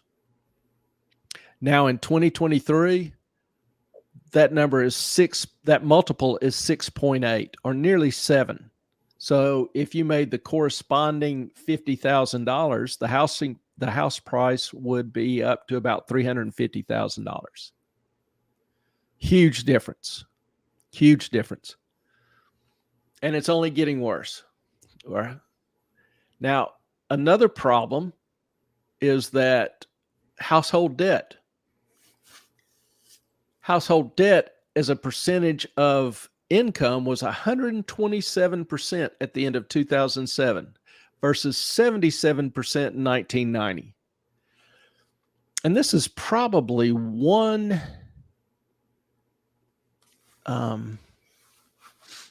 negative that I would say from the Reagan boom is that the economy was so good and jobs so plentiful, everything was just humming right along, that people got more and more complacent with borrowing. Credit was a whole lot easier to get. Credit cards, people started getting credit cards left and right. Home equity lines started, etc. So people started borrowing more and more. And this trend increased just from 1990, which is pretty much the end of the Reagan presidency. It was second year of Bush presidency, but from 77% to 127% by the end of 2007. Pretty significant jump. Sandra, I believe I used the term fees more than once this week. Fees. The feels. And then Brentwood Chic said she's Gen X here. Honey, I am too, and I am so proud of it. We were the first latchkey kids. We had to entertain ourselves. There wasn't no, KP. There you go. Got a bunch of Gen Xers here. We got kiddos that we are worried about because the world is going to shit. Sorry. Yeah, and I'm mad at my generation because I think my generation was the first to leave this world worse off than we found it. First generation to leave it worse off. And you're entitled too, and that's terrible. There's chunkers. Well, who raised them? The Gen Xers raised them. No, don't talk because he's gonna beat. No, boomers raised us Gen Xers. I'm sorry, it's a thing. Yes, and Gen Xers raised the Gen Zers who are entitled. No, that's not how that worked. Because y'all are entitled. You created us very independent people, and then our children thought they were entitled. But probably because we had to leave them with you guys to raise. Well, now y'all help me out here. First, she says, no, we didn't raise Gen Z. Now she's saying, well, yeah, we did raise Gen Z, but y'all probably raised them more. Well, yeah, because we were all by ourselves. You're on the cusp, boomer, Gen X. Where's my popcorn? I know, right? I'm like, let me read that. Hang on, I can't quite see. There's so much here. Yeah, this one's going up. What does that say, Ellen? I mean, that says, Moffat, you are totally wrong on that. That's what it says. Look, we did our best, man. We were left all alone. Brentwood, not my kid. My Gen Z kid is hardworking and not lazy. Single mom, though. Exactly. Mine too. Yeah. I was a single dad. My baby's mom took off when she was 2. Didn't want to be a mom or a wife anymore. So I can name that tune in one note, and I have great respect for single parents. Now, I do believe ideally 2-parent household is still the golden standard. If there's love and respect in the house, I understand sometimes that you have to leave. But there are a number of good Gen Z kids. I get a bunch in my classes. So I'm not knocking the whole generation. You do. You've got some incredible, Nick, love him to death. He is just an angel sent from heaven, even though he was in classes before I ever met Clay. But we've gone to see him in Charlotte, and there are a bunch of Clay students, Maddie, 2 Maddies, actually, that we. Yeah, I'm privileged to be good.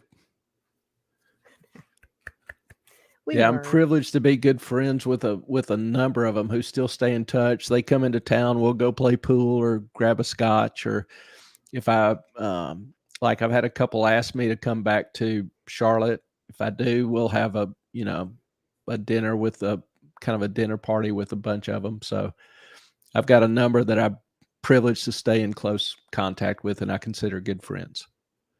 And they're well employed, paying outrageous taxes, which is my goal for all of them, because I want my Social Security. They're Well, screwed, good. I'm but I want them screwed, paying but high good luck. taxes. I mean, Gen X is pretty much screwed. Yeah, it's Clay's not saying a word. He's like, yeah, probably. yeah. Yeah, I may be screwed. The stupid Social Security fund's going to run out of money by, what is it, 2032? Yeah. So any of y'all Gen X's, we're fucked big time. Yeah, it's a mess. It's a mess. Yes, Sky Ricky, we are in the same house. Listen, Dress we for live at winter. the I beach. got on short sleeves. We live at the beach. I mean, so yeah, I was at the beach yesterday. It was kind of nice. I'm upstairs. He's downstairs. Yeah, we found trying to talk too close together, there was just bleed over in the sound. So it's better if we have some distance. I'm much safer. I mean, my sound is much clearer. It's much better if we have distance. So, housing bubble.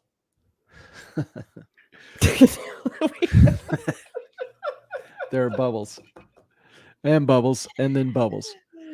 Oh, there are lots of bubbles.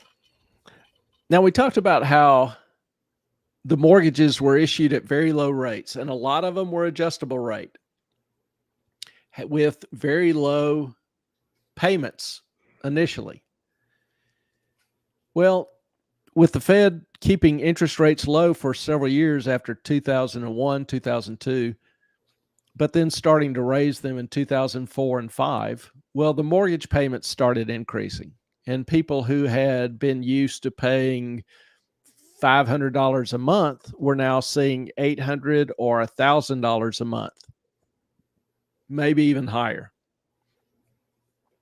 So that caused a lot of stress on them. So people then began to try to sell homes that they couldn't afford because the payments had gone up so much. Well, supply and demand. They weren't worth as much as they were when they bought them. When they started, the values were good, but supply and demand is still a law. So as more and more people see higher payments hitting them as their mortgages adjust, more and more people start dumping their houses on the market. As supply increases, when the demand doesn't, prices are going to drop. Wait. What do you have? Short sales. Short sales are the consequence or the end result. Now people started seeing their housing values drop. And sometimes they would drop severely enough where it was below what they owed to own the house. So like I said earlier, that's an incentive for people to stop paying because they feel like they're paying more than what it's worth. It's just kind of a mental thing. But what's the term? Foreclosures, and I just used it earlier. Not default on a payment increase when housing prices drop. It's just there's a mental block for a lot of people when they see their loan greater than the value of the house. So that's a big problem. People began to sell their homes, and more people began to sell their homes. So even after selling their homes, oftentimes they wouldn't have enough money to pay off the loan. The house was so far underwater that they couldn't even pay off the mortgage. Well, when that happens, the bank has to take the hit. That's a big problem. Well, they Suddenly shouldn't have rates, loaned out those crazy amounts of money for houses in the first place. we get into a little bit later how stupid that really became. I mean, some of the underlying assumptions the mortgage lenders and the rating agencies made, like I started off saying, that first paragraph, I listed a litany of people who are involved in this process. And there was no one single area that was at fault.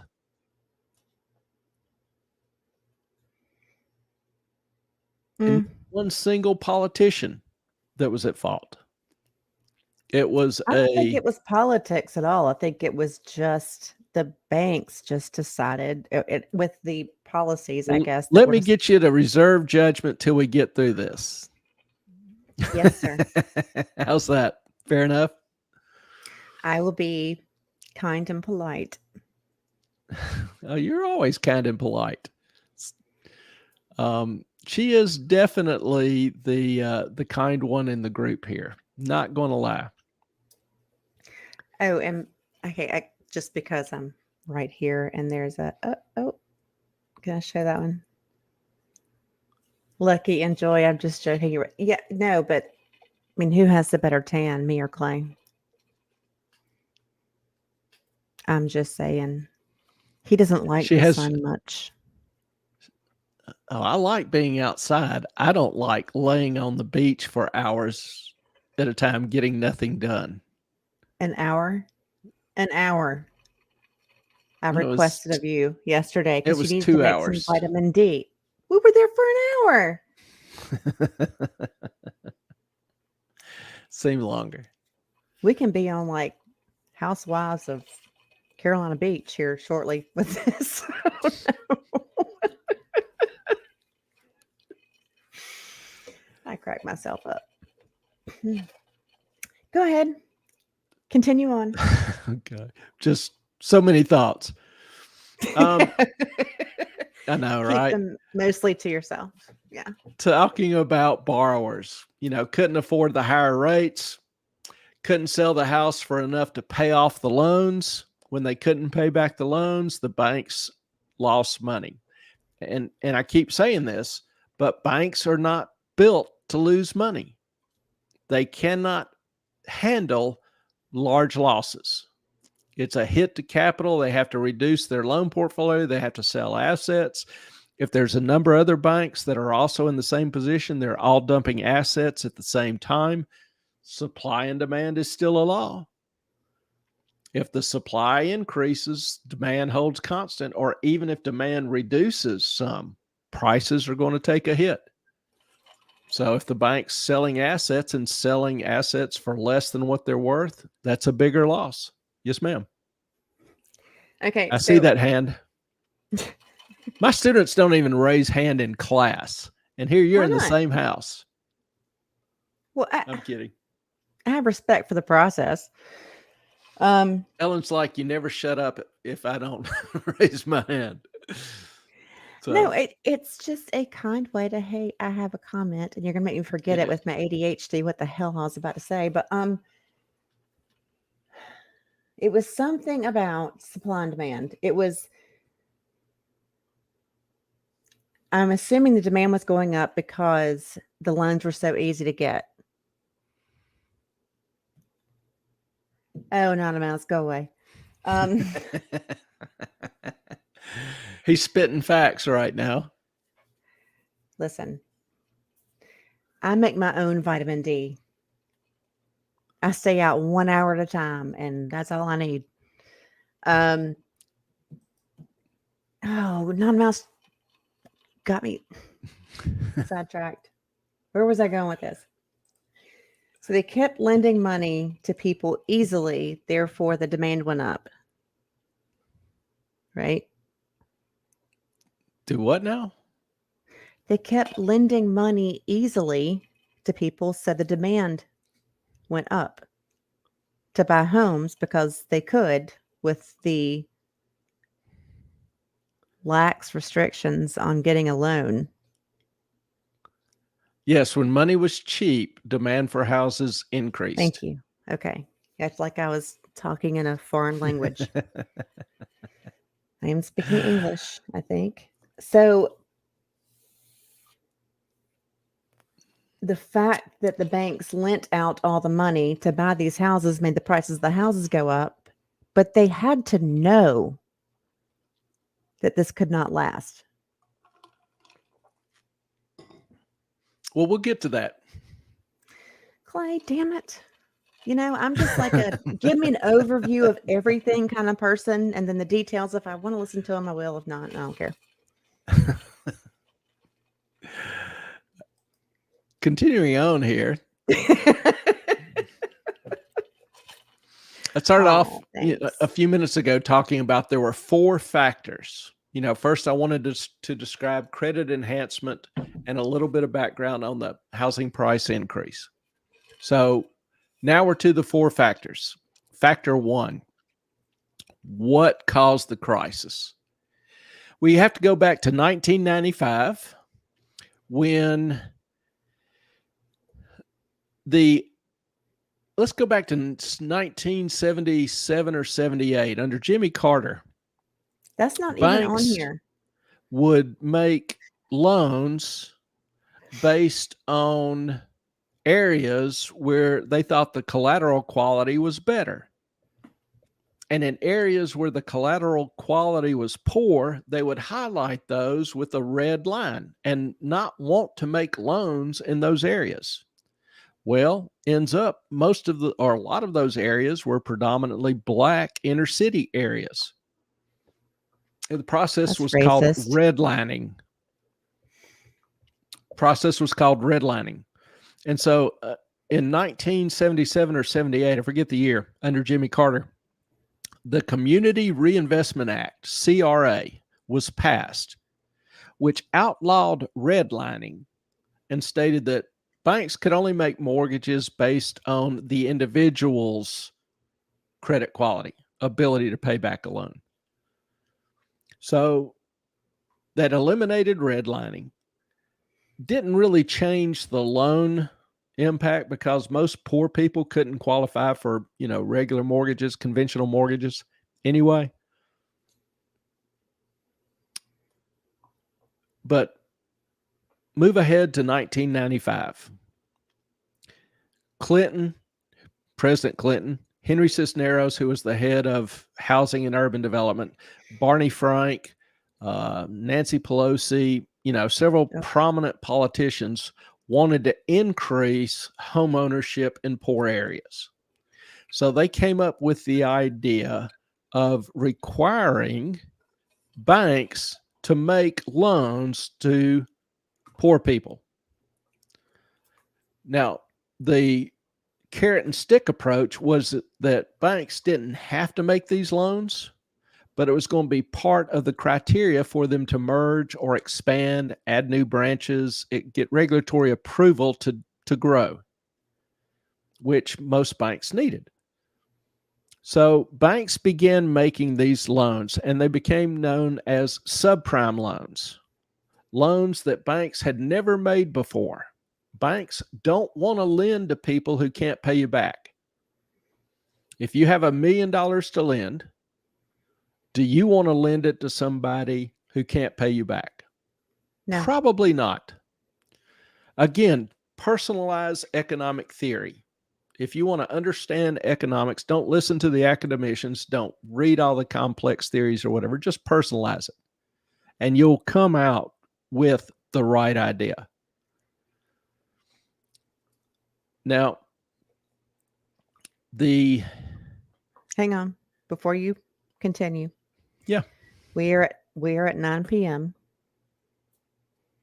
I know you have a are we lot already? more to go. Yep. Okay. Sorry about that. Do you want to keep going, or do you want? We usually promise 2 hours. Well, we'll go ahead and stick to the 2 hours. Now we'll continue this next week, but we'll stick around and maybe answer some questions or whatever for those who want to stick around. But do try to keep the content to 2 hours. I see a few people saying go, go, go. I'm not Okay. seeing any of this. I'm like, what's going on? Oh, I have to scroll down. Well, we just don't want to lose you guys. We just want to. Yeah, don't want you You're here for the a long haul. I'm 9-hour good. Go, go, stream. go. Yeah. Oh, good Lord, no. See, we don't do like the whole Runkle Rob thing where they go on for like 5, 6, 7 hours. Like, I'm old, almost 50. I have to go to bed at some point. Well, we'll go on till Ellen fades away. How's that? Well, I probably gotta let the dogs out.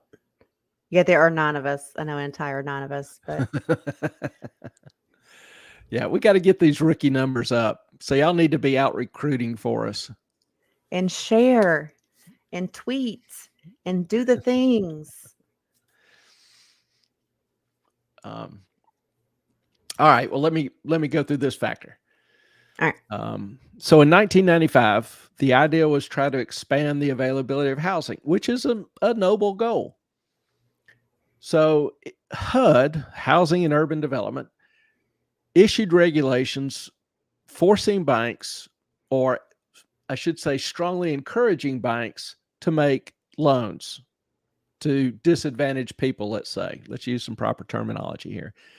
They also required Fannie Mae and Freddie Mac to increase their holdings of loans to low and income borrowers, because historically, Fannie Mae and Freddie Mac are government-sponsored enterprises, GSEs. They were created by Congress. They're semi-private companies, but they're created to buy mortgages from banks. So a bank makes a $100,000 mortgage loan. Well, they can turn around and sell that mortgage, like I said earlier, and get that cash and then make a second loan. Sell that loan, get the cash, make another loan. So Fannie Mae and Freddie Mac are the ones buying these mortgages from banks. It improves, quote unquote, liquidity. It enables banks to make more loans at somewhat lower cost. So that's the idea behind Fannie Mae and Freddie Mac. Now, in 95, you had the revision to the CRA Act, which encouraged banks to make these loans, and Fannie Mae and Freddie Mac were encouraged to increase their purchase of these loans.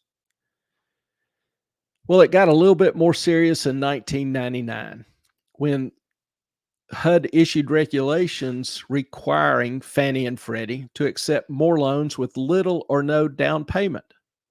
And Freddie and Fannie turned to the banks and said, hey, we'll buy whatever you produce. Now, historically, Fannie and Freddie would only buy loans with an 80% loan to value ratio. Now they said, we'll buy loans that are 100% of the housing value. 100%. Little or no down payment. So this is where you get the loans produced by banks. The spigot was turned on. They could make every loan to anybody they wanted to, even if it was a risky loan. And the bank didn't have to bear the risk because it could turn around and sell it to Fannie Mae or Freddie Mac. Get the cash out, make more loans. And that's where banks, people think banks make loans off the interest. No, they make money off the upfront points that are charged for a mortgage. Normally, a bank will charge a 1% fee of the mortgage to issue the mortgage, plus other expenses. Well, that 1% is their profit. They charge you fees for everything else, but that 1% is almost pure profit to them. So if they make a $300,000 mortgage, they get $3,000 free and clear. They sell that mortgage, get $299,000 back. They make another loan. They get another $3,000. So you can see how that repeats and regenerates. So, and they also, during this era, started issuing what they called ninja loans. Ninja, no income, no job. NINJ, ninja loans. So basically, you could go into a bank, say in California, and tell the banker you saw a house in Malibu sitting on the coast, beautiful view of the Pacific Ocean. You said, I need this house. I really want to live in this house.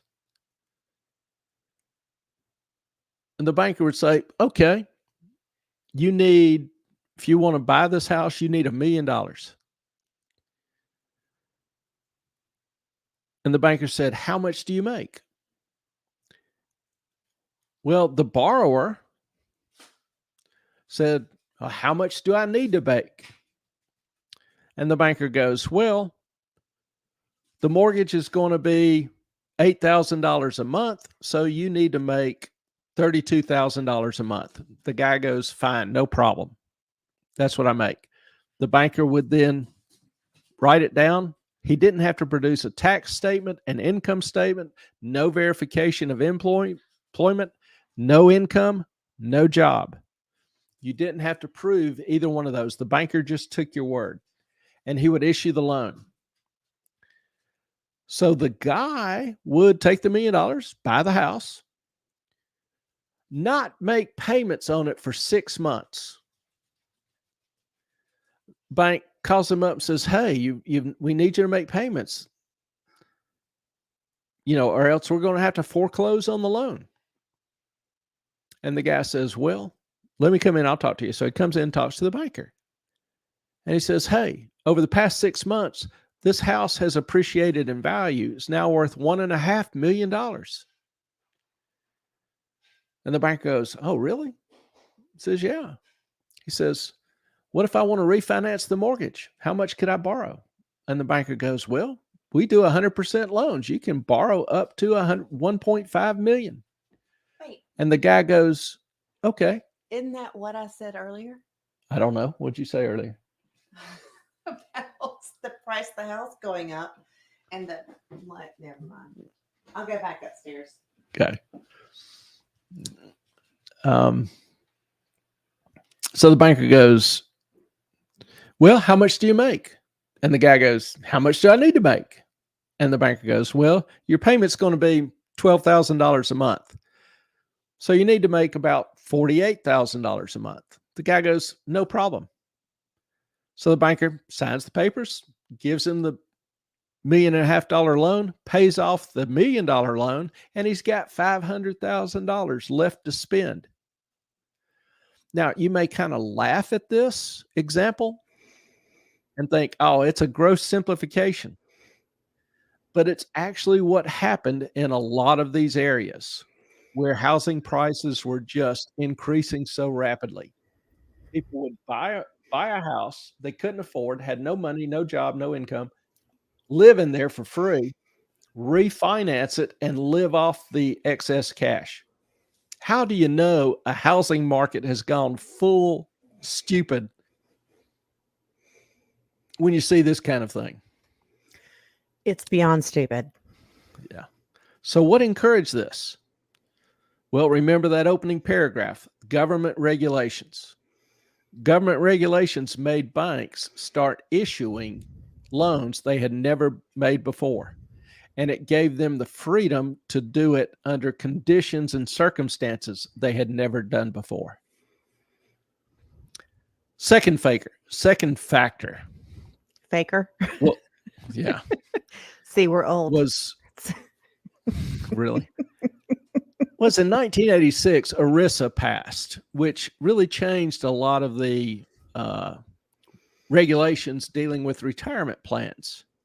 And one little clause in there specified that qualified retirement plans could only invest in investment grade securities or listed stocks. Seemed like kind of an innocuous requirement. And it also specified that the investment grade rating had to be given by one of 3 rating agencies, Fitch, Moody, and S&P. So that regulation, that little sentence in this huge bill created an oligopoly. And an oligopoly is just a industry that is controlled by a very few corporations. Fancy word. Say So that you had 5 times real fast. so you had the credit rating industry controlled by 3 firms, even though there were a dozen other firms who could give ratings. It had to be from one of these 3 firms if you wanted to sell it to a qualified retirement plan, a pension plan. Well, oligopolies tend to have certain characteristics. We know that there's only a few corporations controlling the production. And when that occurs, there's a natural tendency for those companies to cooperate. Because if you think about it, if they want to compete, their competitors have the same cost. They're appealing to the same companies. So what they end up doing is doing the same work for less money. So the natural tendency is for them to get together and say, hey, we've each got our piece of the pie. Let's set some basic ground rules so we don't undercut each other and protect our pie. We'll make money through price increases, not by trying to steal market share. So that's how oligopolies work. And with the rating agencies, they got together and basically agreed on the worst case scenario for mortgages would be that housing prices would increase 2% per year. So their worst case scenario in evaluating risk was that housing prices would still increase year after year after year. They had no construct, no possible scenario, didn't consider the possibility that housing prices could decrease and the consequences of that. That's kind of like stocks never, their prices don't decrease either, right? Yeah, same thing. You buy a company and you think, hey, the stock price can never go down. And you basically plan all of your future around that notion. Absolutely insanely stupid. But I'll agree that the worst case scenario where housing prices would appreciate 2%. And so that's what the standard they used in developing these ratings. Because remember, in that subordinate structure, you're assuming that defaults don't increase, that late payments don't increase, because housing prices are going to increase every year. And remember, I talked about if a house price increase, you can sell it and still pay off your mortgage, even if you can't afford the payment. But that's not reality. Housing prices can decrease. And if they do decrease, defaults go up. So that lowest tier, that whole mortgage tranche with the different tiers, yeah, that whole pool doesn't get paid. So this Z tranche evaporates. This triple B tranche evaporates. You start seeing reduced payments to the A or the double A, sometimes the triple A. And that's what happened in the subprime crisis, was you had this massive rate of failures and foreclosures. So banks failed and investments failed. And you had, because of this, you had a lot of assets being dumped on the market. Supply and demand. Greater supply, particularly at a time when demand is falling, prices just crashed. And then you had margin calls, which caused you some had- people to not be able to pay their mortgages because they're like, okay, you got to pay us or you're going to lose everything that you've got invested in this stock or this bond or whatever. And that was wow, that was tough. Yeah. All sorts Not of that I bad was things caught up start in happening. any of that. Yeah. All sorts of bad things start happening. There's literally a chain reaction when housing defaults and foreclosures start to rise. It takes some time. Remember, these rates started to rise a year before the recession actually started to hit. So it takes some time. But once they start rising, if it's not stopped quickly, the end is inevitable. Anonymous, tons of small towns in North Carolina where the textile and furniture industries are gone, but the houses are going up and up in value. I think a lot of that's because they're close in proximity to the Research Triangle or No, no, it's different. I mean, a lot of the Lexington Furniture Company and then Thomasville Furniture and then a lot of the other furniture companies shut down, and it took all of the the manufacturing jobs out of Lexington, North Carolina, and but people moved there to almost retire just to a small town. yeah, but it's what, 30 minutes outside of Charlotte? It's an hour outside of Charlotte, 45 minutes outside of Greensboro, 30 minutes outside of Winston-Salem. Okay. So it's a small town, easy vibe, but it's close to a big city. Hmm?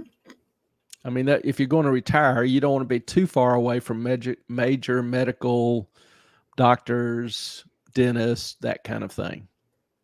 No, I So, mean, my family goes to doctors in Winston-Salem Baptist. yeah. But I'm saying in these areas, even though they are, the furniture industries are gone, they're still close to major areas. Or, yes, a lot of people will commute or people who can work remotely. and they're near airports too, so that helps. Yeah. So, I mean, housing is really all about location, and every situation is unique. So that's kind of factor 1 and factor 1A. That's what laid the groundwork, was incentives for people to behave this way. And that's the weird thing about financial incentives. If you incentivize people to do something financially, more often than not, they're going to do it. So you've got to be really careful of how you structure incentives and requirements, because people will actually end up following the lead. Now, here's a brief graph showing the impact of this on the number of mortgages held by Fannie Mae and Freddie Mac. In terms of all mortgages issued or outstanding, total number of mortgages in existence. Over these years, from 1990, it went from 25% to 45% in 2001. So just that modest change in CRA and requiring Fannie Mae and Freddie Mac to buy low-income subprime mortgages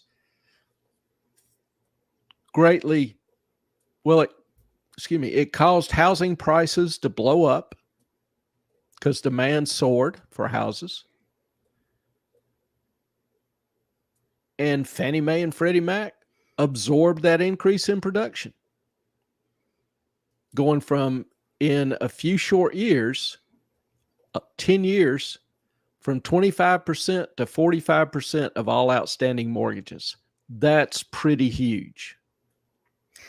It is, but they had a major issue as well. They, I don't know if you even know this, Clay. I used to write code for Fannie Mae. Did you know that? Did I ever tell you Didn't know that? that. Mm. Yes. There is somebody here in our local area who does all of the, I guess, front work for all of their forms. And I used to write code for him, putting it all so that it can go into a spreadsheet. I would write code for the forms so that it would just translate into a spreadsheet. And their back end that they were not focused on at all was a total shit show. I mean, they had no idea what was going on in the back. None. So none of their information, what? I'm not saying anything. Oh, ha, ha, ha. Yeah, it paid well. Thanks. She was incentivized. She did it. Anyway, the economy crashed. They weren't. Yeah, it's all my fault. They weren't concerned about the back end. They weren't concerned about how to access the information and who was paying what and how and what was going on. They just wanted the front end to be good. The initial information. Does that make sense? Yeah. I talked to my class about this kind of thing and incentives. And, when I first start out, they're like, no, we would, this whole subprime thing that hurt the economy. We, if we were a mortgage officer, we wouldn't sell subprime loans. And I say, well, okay, let's rephrase it. Suppose I offered you $1 billion a year to do something. Suppose you were a bank and I offered you $1 billion a year to do something that's perfectly legal. Would you do it?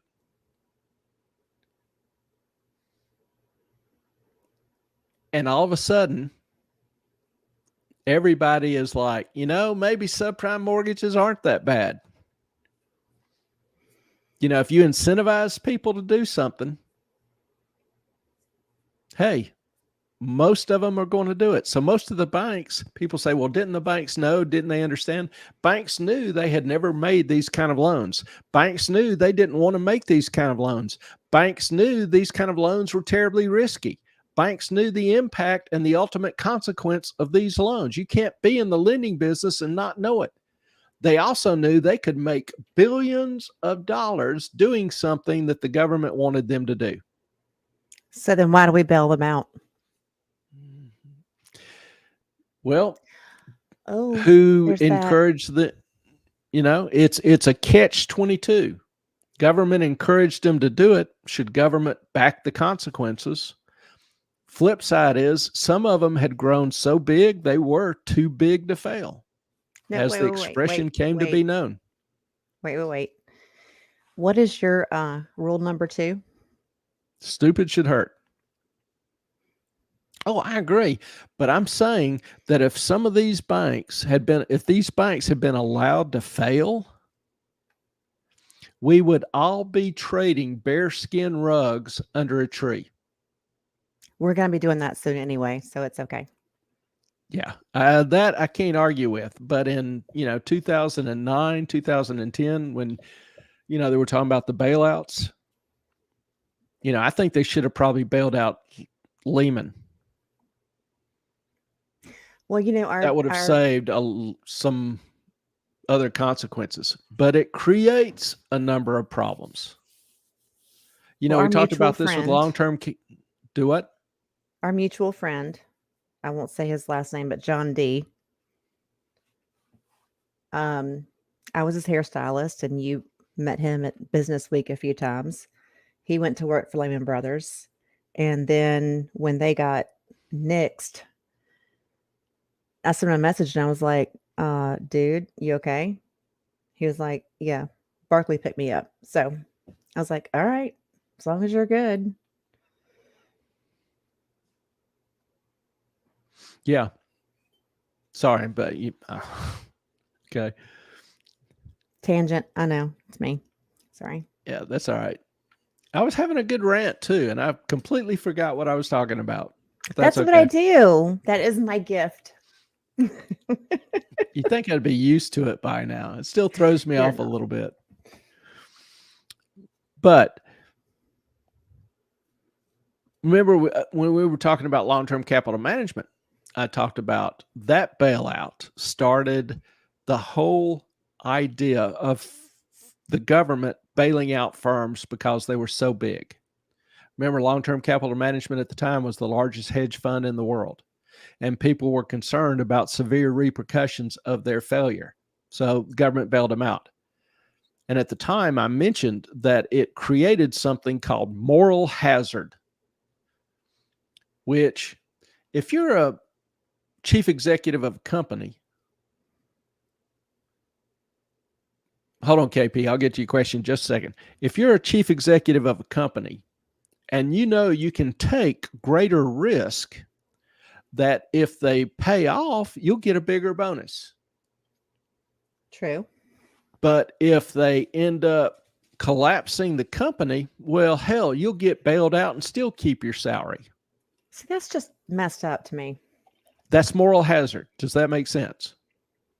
So long-term capital management created the idea that some companies were too big to fail, and that allowed them to take risk. A lot of the managers saw this as an encouragement to take risk they otherwise would not have taken. Moral hazard. So bailing them out in 2009 only increased the moral hazard. The perception that government will bail out companies if they do something insanely stupid. Now, wait, can I interject here a little bit? Yeah. I know you're like, no, but I will anyway. No, Okay, you're fine. so like in 2020, when companies took advantage of the loans or whatever, the grants the government was giving them to stay afloat. But there were a lot of issues with that as far as they had to, with their employees and what they had to pay and all that. Do you think this is setting a new precedent?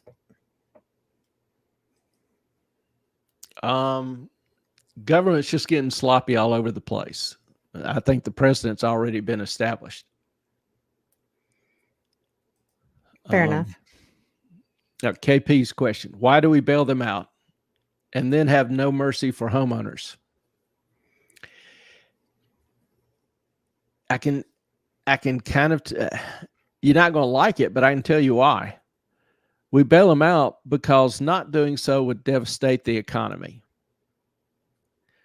Some individual homeowners having a hard time doesn't hurt the economy as a whole anywhere near as much. It's not fair. It's not right. If you're the homeowner, it's your world. But an individual homeowner doesn't have the power, the influence, or the impact that major corporations do, particularly major financial corporations do. Yeah, we're just the consumers that buy the things, that make the things happen, that keep everything going. That's all. You are ultimately the engine that drives the machine. However, you are that engine in aggregate. And the failure of a large financial institution can impact the aggregate. Whereas if a single bolt comes loose or falls off out of a car, probably may never notice. That's not fair. It's not right. That is the perception. If that makes sense. It does, but doesn't help anyone's feelings. No, it doesn't. But it is the simple truth. Feel like long-term capital management was adored by the industry. That was always my impression. I think long-term capital management was adored by the politicians and the large bankers who profited from them or did a lot of business with them, who had the connections. So, yes, I will say they were definitely adored. They were the favored child for years. You know, they were considered to be the slickest operation, and a number of hedge funds and other funds managers tried to copy their style, just like they did with Bernie Madoff. Ugh. So they were definitely adored. They were, and I just think it's sad that, and I'm sure, just like SBF, that politicians were involved somehow in their Thank success, you, and I'm KP. sure invested. Oh, KP, you're sweet. Thank you. That they invested in these funds, the hedge funds and SBF and all the things. Um, Yeah, that has kind of become one of my red flags. If some investment manager becomes too popular, too widely acclaimed. I mean, I've just seen it down through the decades where the mighty fall for whatever reason, their own arrogance, or they achieve their success through fraud or deceit. I don't know. But you know, um, I've never been one to follow along with the majority just because it's the majority. Um, what was it Marcus Aurelius said? He said, this is probably an imprecise quote, but he said, our goal in life is to not be considered part of the majority, but to avoid being included with the insane. And so I read his book Meditations. It's a great read. There's a lot of insight about life and human nature in there. But my goal has never been to be widely acclaimed or in the majority, but to try to avoid being included with the insane. So, well, honey, you got me. So that's sorry about your luck. But I think it's about time to shut this down tonight. We went from 9 to 5. So I think it's y'all, I think Miss Ellen's about to crash. So, I mean, I love this y'all and I love all 5 of you. I do. Y'all are great it's people. Y'all really are. late. Y'all make this time just immensely enjoyable for us, and we thank you. And yes, and KP, Anonymous, Brentwood Chic, all the people, Lady in Black, Zan's Tired, Sandra, love all of you. And anybody that I missed. I'm sure I missed a ton of the 5 of you. We love you to death. There was Sky, Ricky, KP, and Sky Ricky said he will get our numbers up. I think it's I don't know if it's dude or a chick. I have no idea. Thank you. I said KP already. We just, we're here just to hopefully teach me and y'all something. Because God knows I'm an idiot when it comes to this stuff. But I learned doing this because I have to spend some time preparing and doing a little research and finding out what's going on. So it's an educational process for me as well. I hope I never stop learning, and just privileged to share with you some of my ideas, thoughts, collections, whatever. And I hope it does you some good. That's the goal. So, but look, if there's something that I say that doesn't make sense, let me know. If there's something that you have questions about, let us know. That's what we enjoy. That's what we love. That's why we're here. That's why I'm here, to be the court jester. Like, hey, what's that about? But anyway, we love you guys. And listen, he already left and he came back. Not a mouse. You missed that whole thing, apparently. Thank you all. Our time is up. We thank you for yours. Good night. God bless. Blessings to you. Good night.